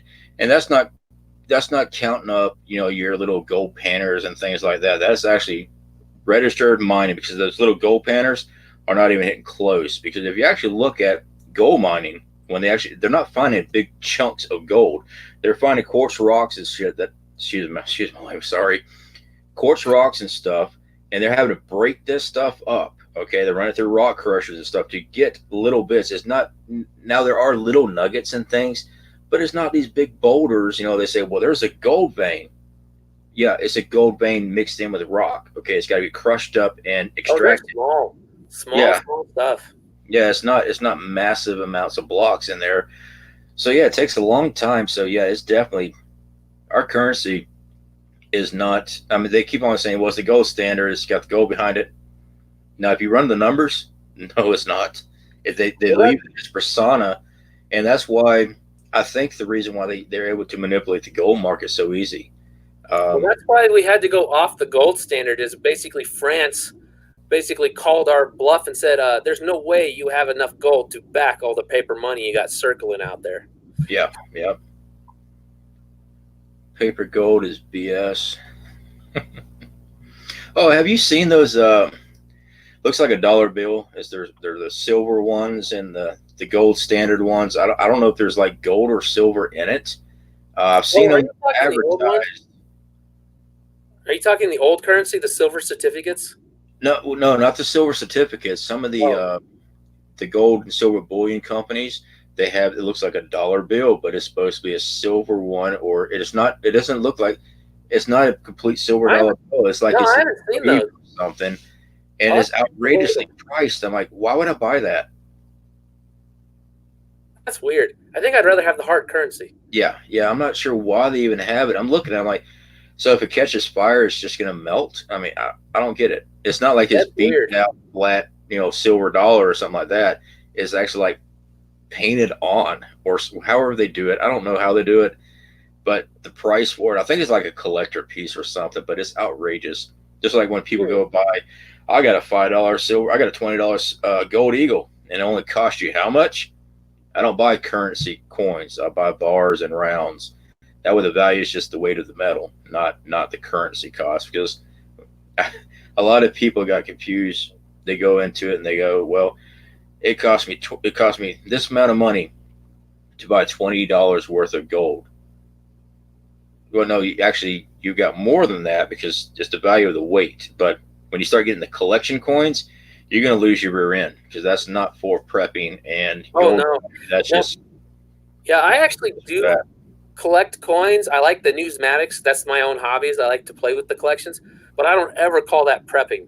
That is for something else. That's my own little hobby. I go trade and all that and stuff like that.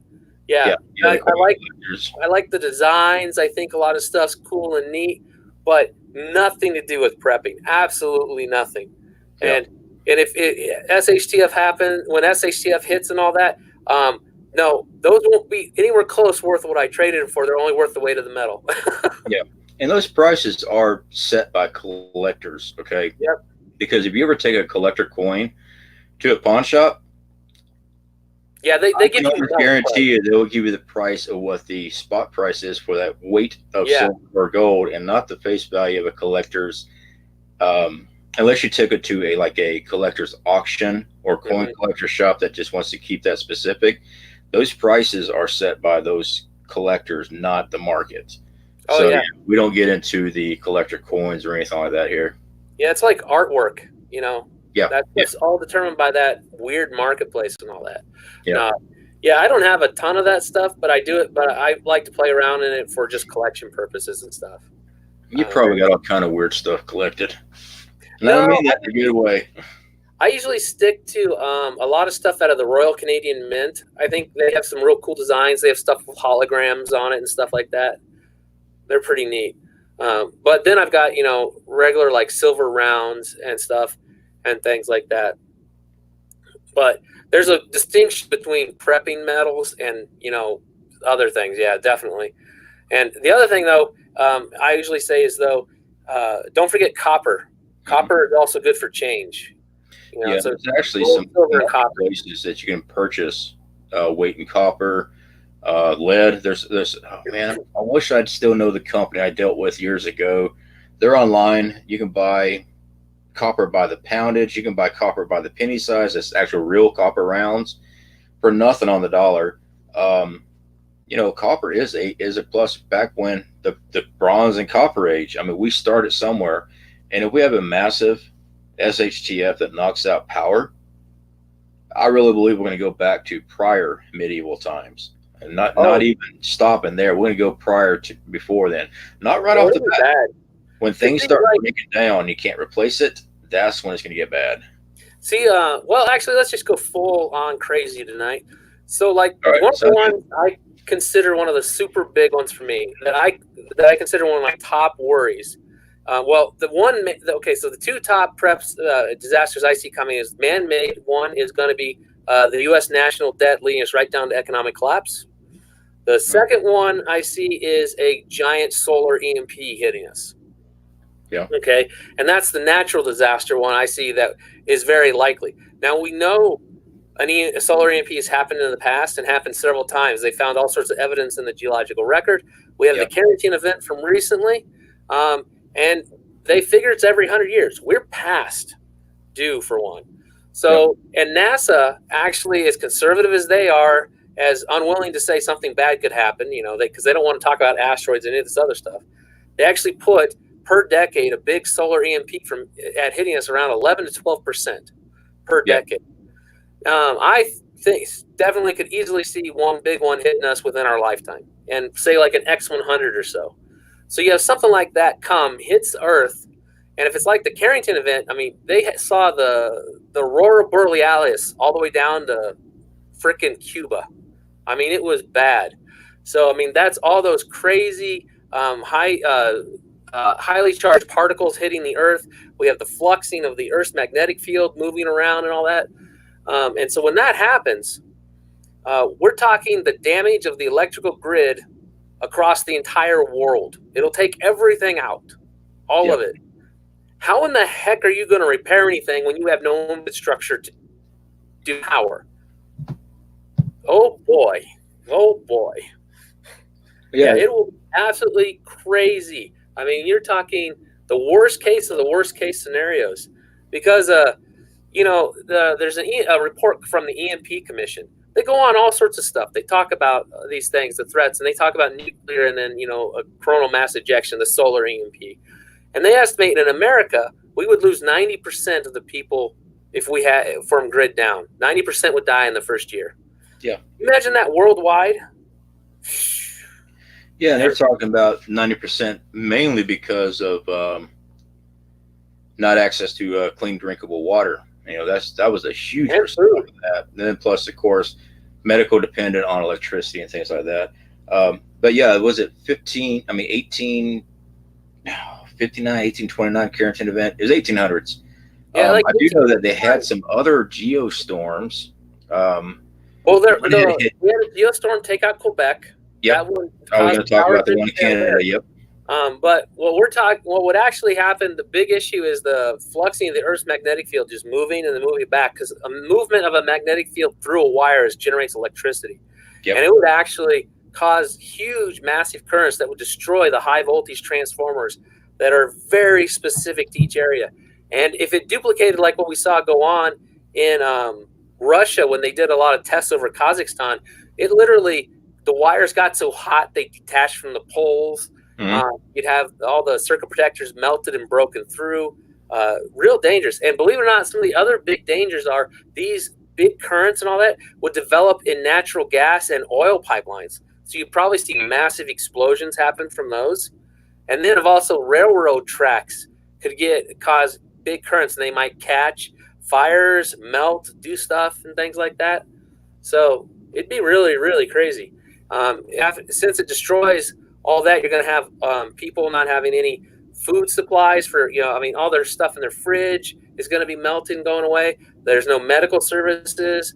We have nothing to pump gas for. Your natural gas is gone. Your water isn't working. There's no pumps powering any of that stuff. And then all the infrastructure's down for being able to do communications and stuff like that, and everything with the just-in-time delivery system for all the computers is gone. Stuff ain't moving. It will be ridiculously bad.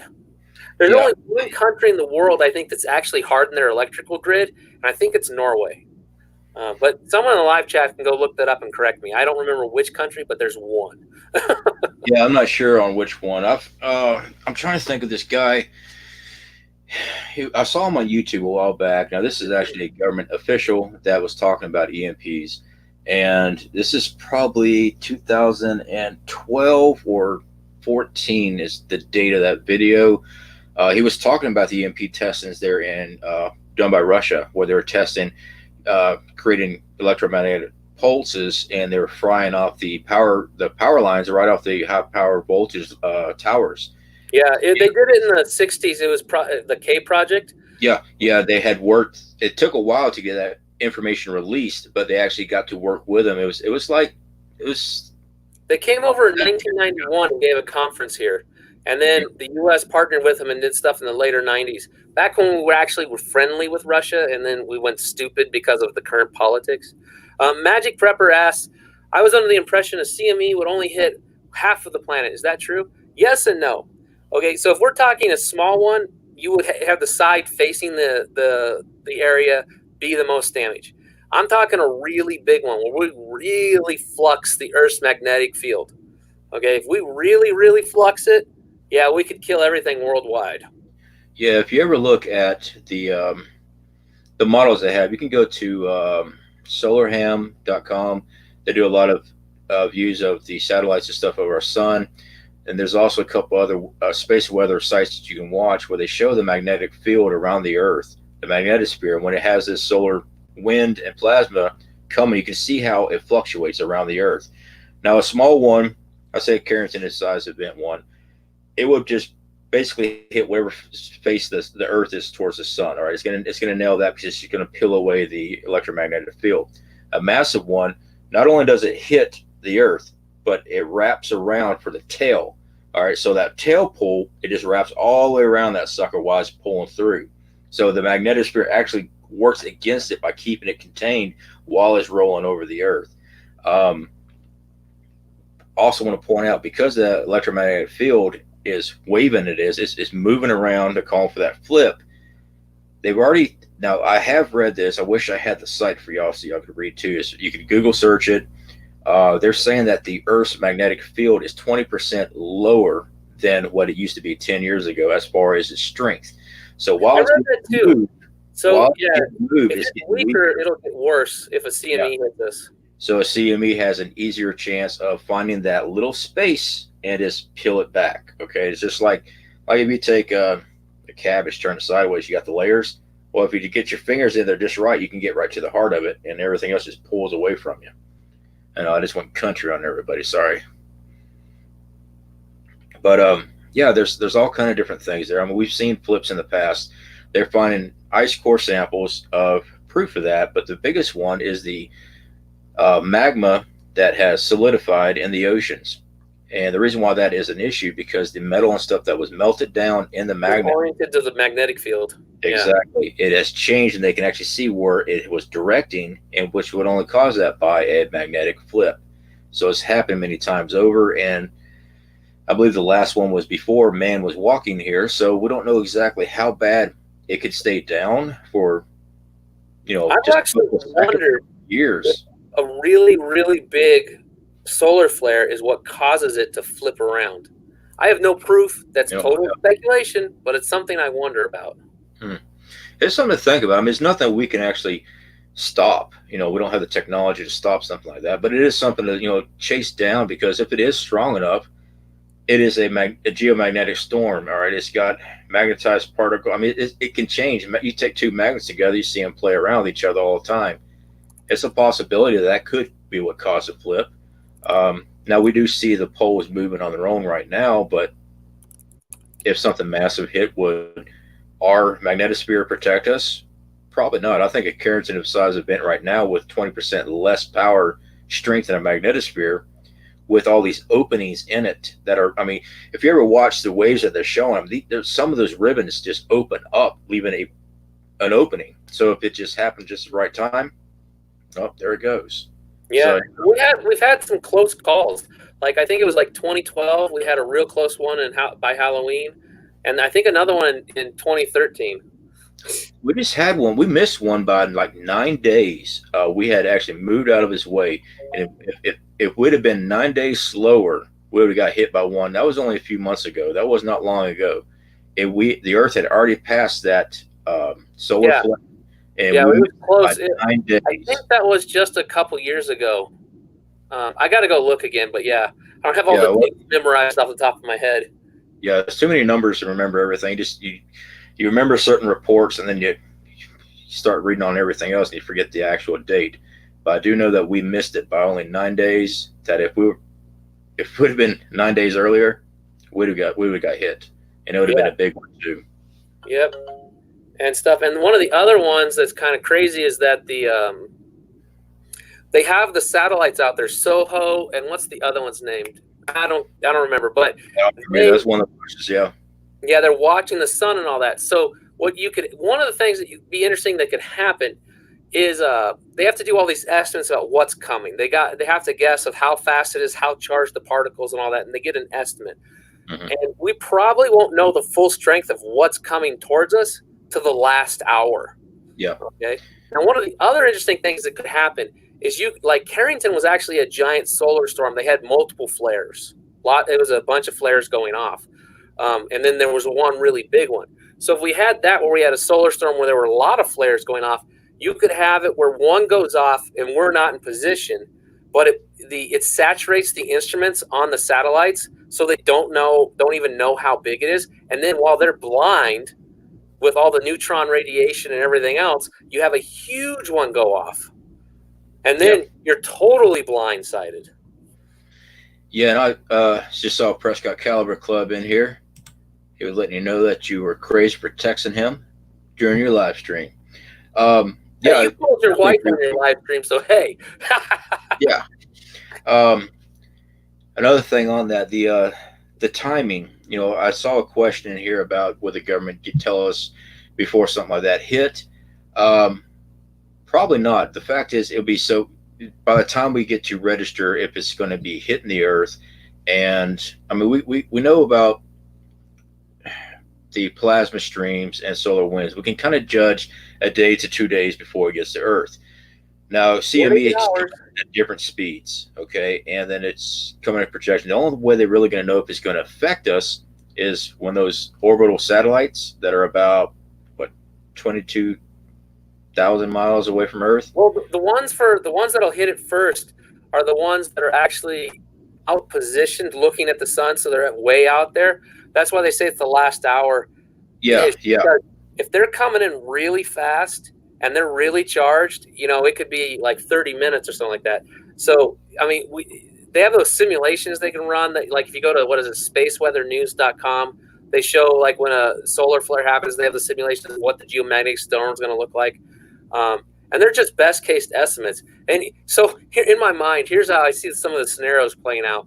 We have this big solar flare go off, right? We see it and all that stuff. All the scientists are calling up and saying, hey, we got all this crazy stuff coming. This is the big one. You got to do this work. We got to protect the grid. And the politicians going, well, do you really know? Oh, no, it's an estimate. Oh, and then it's a gridlock theory, so they don't do anything. And then it just, the last hour, they know, oh, my God, it's huge. So they try to dispatch teams to do whatever, and then it's just all over. Yeah.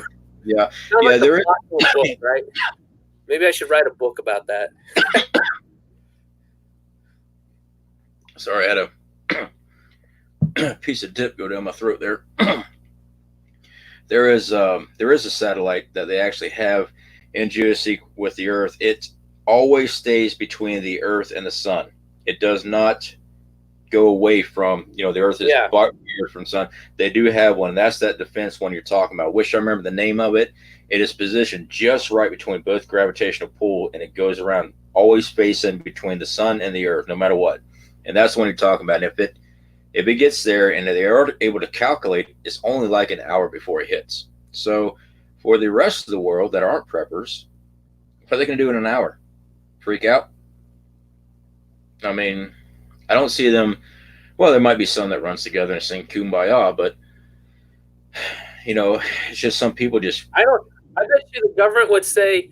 I mean, you know, as suspicious as I am on some of the stuff these days and the way they've been acted, I bet they'd say, oh, you know, the government's meeting for an emergency convention regarding some policy or something like that, when they're secretly shuttling off to the underground bunkers, and then we're going to find out later, you know, the emergency alert system starting to go off and go warning, or it just happens and they don't even let us know at all. 1 second, guys. I'm talking to Kitty. Talking to Kitty. Let's see if we need some more coffee. Yes, my dear. I would love some more coffee. I brought some milk too. Thank you. Yes.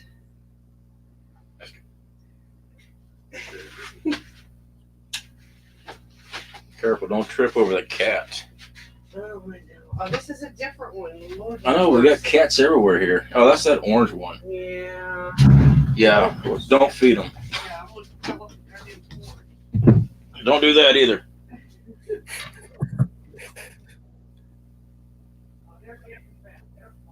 Yeah. Sorry, guys. I had a coffee delivery.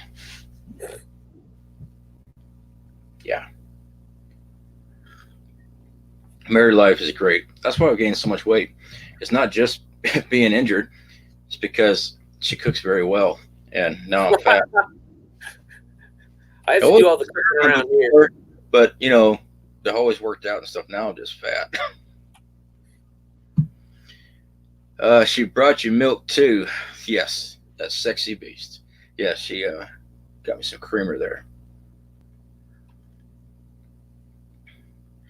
Did your wife bring you coffee for everyone? That is a negative, just for me. CJ Blaze, that what an awesome wife. Absolutely, she is. Any woman that's able to put up with my craziness, yeah, hard to find. So yeah, guys, as far as warning us, I don't see them even attempting to warn us. I think the satellite imagery that we have access to will be shut down as far as a website for regular people to be getting hold of. Astronomers, things like that, professional ones with a nice astronomer telescopes and all that stuff, they might have a little bit of information, but I wouldn't be surprised if they didn't get silenced too. If it's something massive like that, they're not. They don't want panic. I think actually, if they cut it off, that would be suspicious. Maybe they put up a recording of a prior event to make it look like nothing else going on.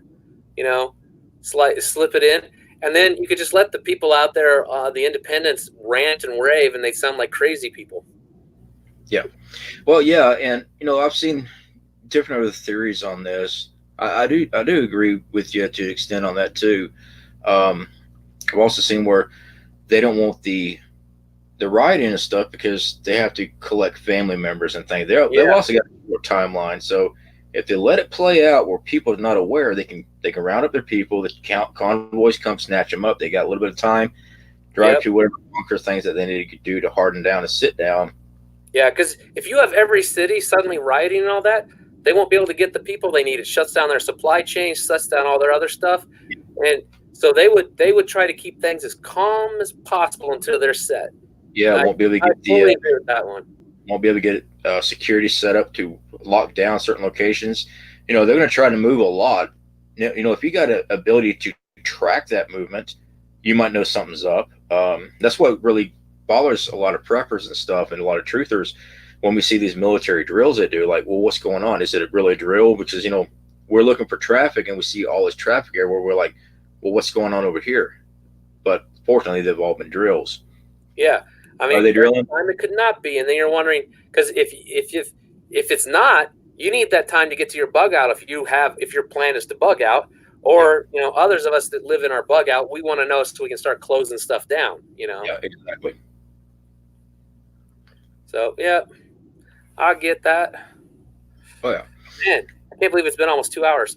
Oh, yeah. Yeah, I was fixing to check. I don't like going too long. WV, are you still here? And if you are, did you have a live stream tonight? If you did, we'll bounce over there and catch you here in a little bit. What is going on here? Prescott Caliber Club, thank you. Try the link, C.F.P description box. I must have missed something. He was saying the link to your fire starter wasn't working. The one in your description box, so C.F.P sent a new one.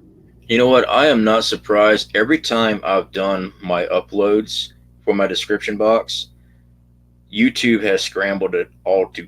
If I put it in my comment section, it works just like my legacy and everything else. When I do the comment section, my links work. If I put it in the description box, it's always like it's broken every single time because I've had people contact me, hey man, your link for legacy is not working. I'm like, I go click on it, it's the exact same link I used before, but it doesn't work. But now if I put it in the comment section, it works. Sometimes this platform's a pain in the butt. Yeah, I also love the times when like a video can have like 5 likes but no views and stuff like that. You're like, what the heck? Well, some of those, the little secret on that one, before you release it to public, you can have it sit back in private. You can send that unlisted. You can have it sent off to some people to review it for you, and it'll give the thumbs up ahead of time. And that works. Like some of the standard videos I come out with, my prepper group here has to verify that it's okay. I have that video out. So one of those dumbasses will give me the thumbs up on it. It'll already be on there before I even get it released. And then when it gets released, I got 5 thumbs up. I'm like, there's no views here. So yeah, well, like sometimes I'll put a video up and have it go public immediately, and then it'll be funny. It's like there'll be a bunch of likes, but no views recorded by YouTube. It like takes a while for it to catch up. Oh yeah, sometimes that does happen. Yeah, I get some weird stuff on Instagram like that too. cut off short. All right, yeah, I'll definitely check in on that, guys, because that's just irritating. Yes, I'll go on when you're finished. Okay, WV. Actually, we're fixing to wrap this up. Read if that is okay with That's you. fine with me. Yeah, and I would definitely like to have you back here for a live stream, bud. I really do. We can always discuss things, especially guys. I love the tinfoil hat stuff. I am definitely the C word for that. I see a lot of stuff out there, and I try to be careful saying it because sometimes we get labeled as fear porn and everything else when we just want to go ahead and track down something, express our thoughts in the process. You won't see me up here saying, I know what's going on. You got to listen to me no matter what. Knife hand. No, Yeah. I won't do It's that. not like we're saying this is the truth. We're discussing possibilities. Possibilities, exactly. Yeah. See, I don't go out there. I get nervous around the ones that say, this is absolutely what's going on. You got to listen. No, I like listening to these things because they're possibilities. And so if something happens, I like to be able to say, hey, wait, I think someone talked about this. Yeah. I like the ideas. And I always say, though, if you have exceptional claims, you usually need exceptional evidence with it. But it's good to be aware of stuff because, if the military is doing something or you hear the things come on and say, hey, we're going to have an emergency meeting about such and such policy, something's come up, I like to be paying attention. Yep. All right. Again, guys, I want to make sure that y'all go to Manifestation of Imagination's YouTube channel. See here, let me make sure we got a link up for you here. We do. CJ Blaze is already on top of it. So that is his YouTube channel, guys. MOI, if you have a speech problem like I do sometimes, this is definitely a tongue twister at times. Manifestation of Imagination. But that's the link there. Definitely go over there, show that support, guys.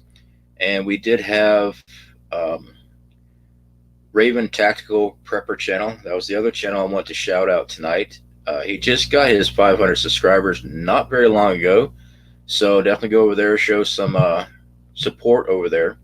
Because, we try to work together here. We always try to support each other. We might not always agree on certain things. That's being true. human. If we all agreed on everything, I don't want to be a part of that because no one's able to freely think out and look outside the box if we all agreed. Plus, it'd be a cult. It'd be, the cult. Yeah, we all know about that one here recently. The cult. They're a cult. Yeah. Being supportive of each other, you're a cult now, so. Jeez. All right.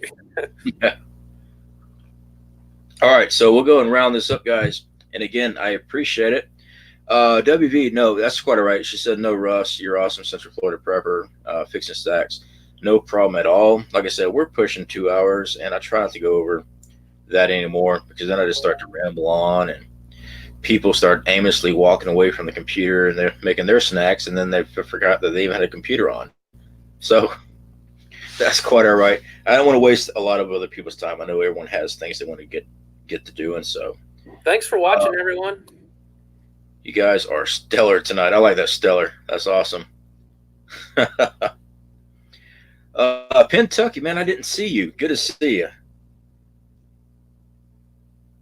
Yeah, Kentucky has been with us for a very long time. He's got a good channel, guys. I have actually done some shout-outs for him in a while, in the past, but it has been a minute since I've done that. Kentucky's a really good guy. If you guys have not been over there, check him out. Many of y'all have, but, sometimes YouTube likes to make sure your subscription is no longer valid. Well, usually when I see that I haven't seen a video from somebody in a long time, yeah, you got to go check them out. Yeah, I have to do the same thing all the time. All right, so we'll go ahead and end this. Again, Reed, I appreciate it, buddy. I definitely want to have you back on again. Sure, no problem. I know you've been busy with work and everything else. I definitely appreciate you making time for me on this. So hopefully we'll be able to get into some other things later on, if that sounds good to you. Sounds good to me. All right, bud.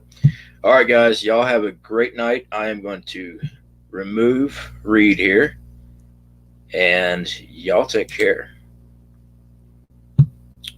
All right, so I'm still live. Again, I definitely appreciate all the support you guys have shown me on the live streams, always coming in and, hanging out in the chat and stuff. I do apologize if we missed some of your live stream, some of your chats. You get two people running on some stuff, sometimes you forget to look at the chat. But stay away from those 10K wells. No kidding, Reeble. No kidding. All right. Y'all take care. I will see y'all on WV Prepared Minds channel. She says she's going to take a little bit of time. She's going to make some snacks and all that good stuff. So you got a couple minutes to, chill out and everything like that. But I will be popping up over there, and I'll be monitoring the chat and make sure everyone stays in line. Knife hand. I'm joking around with everybody. We have a good time over there. So I will speak to y'all later, and y'all have a good night.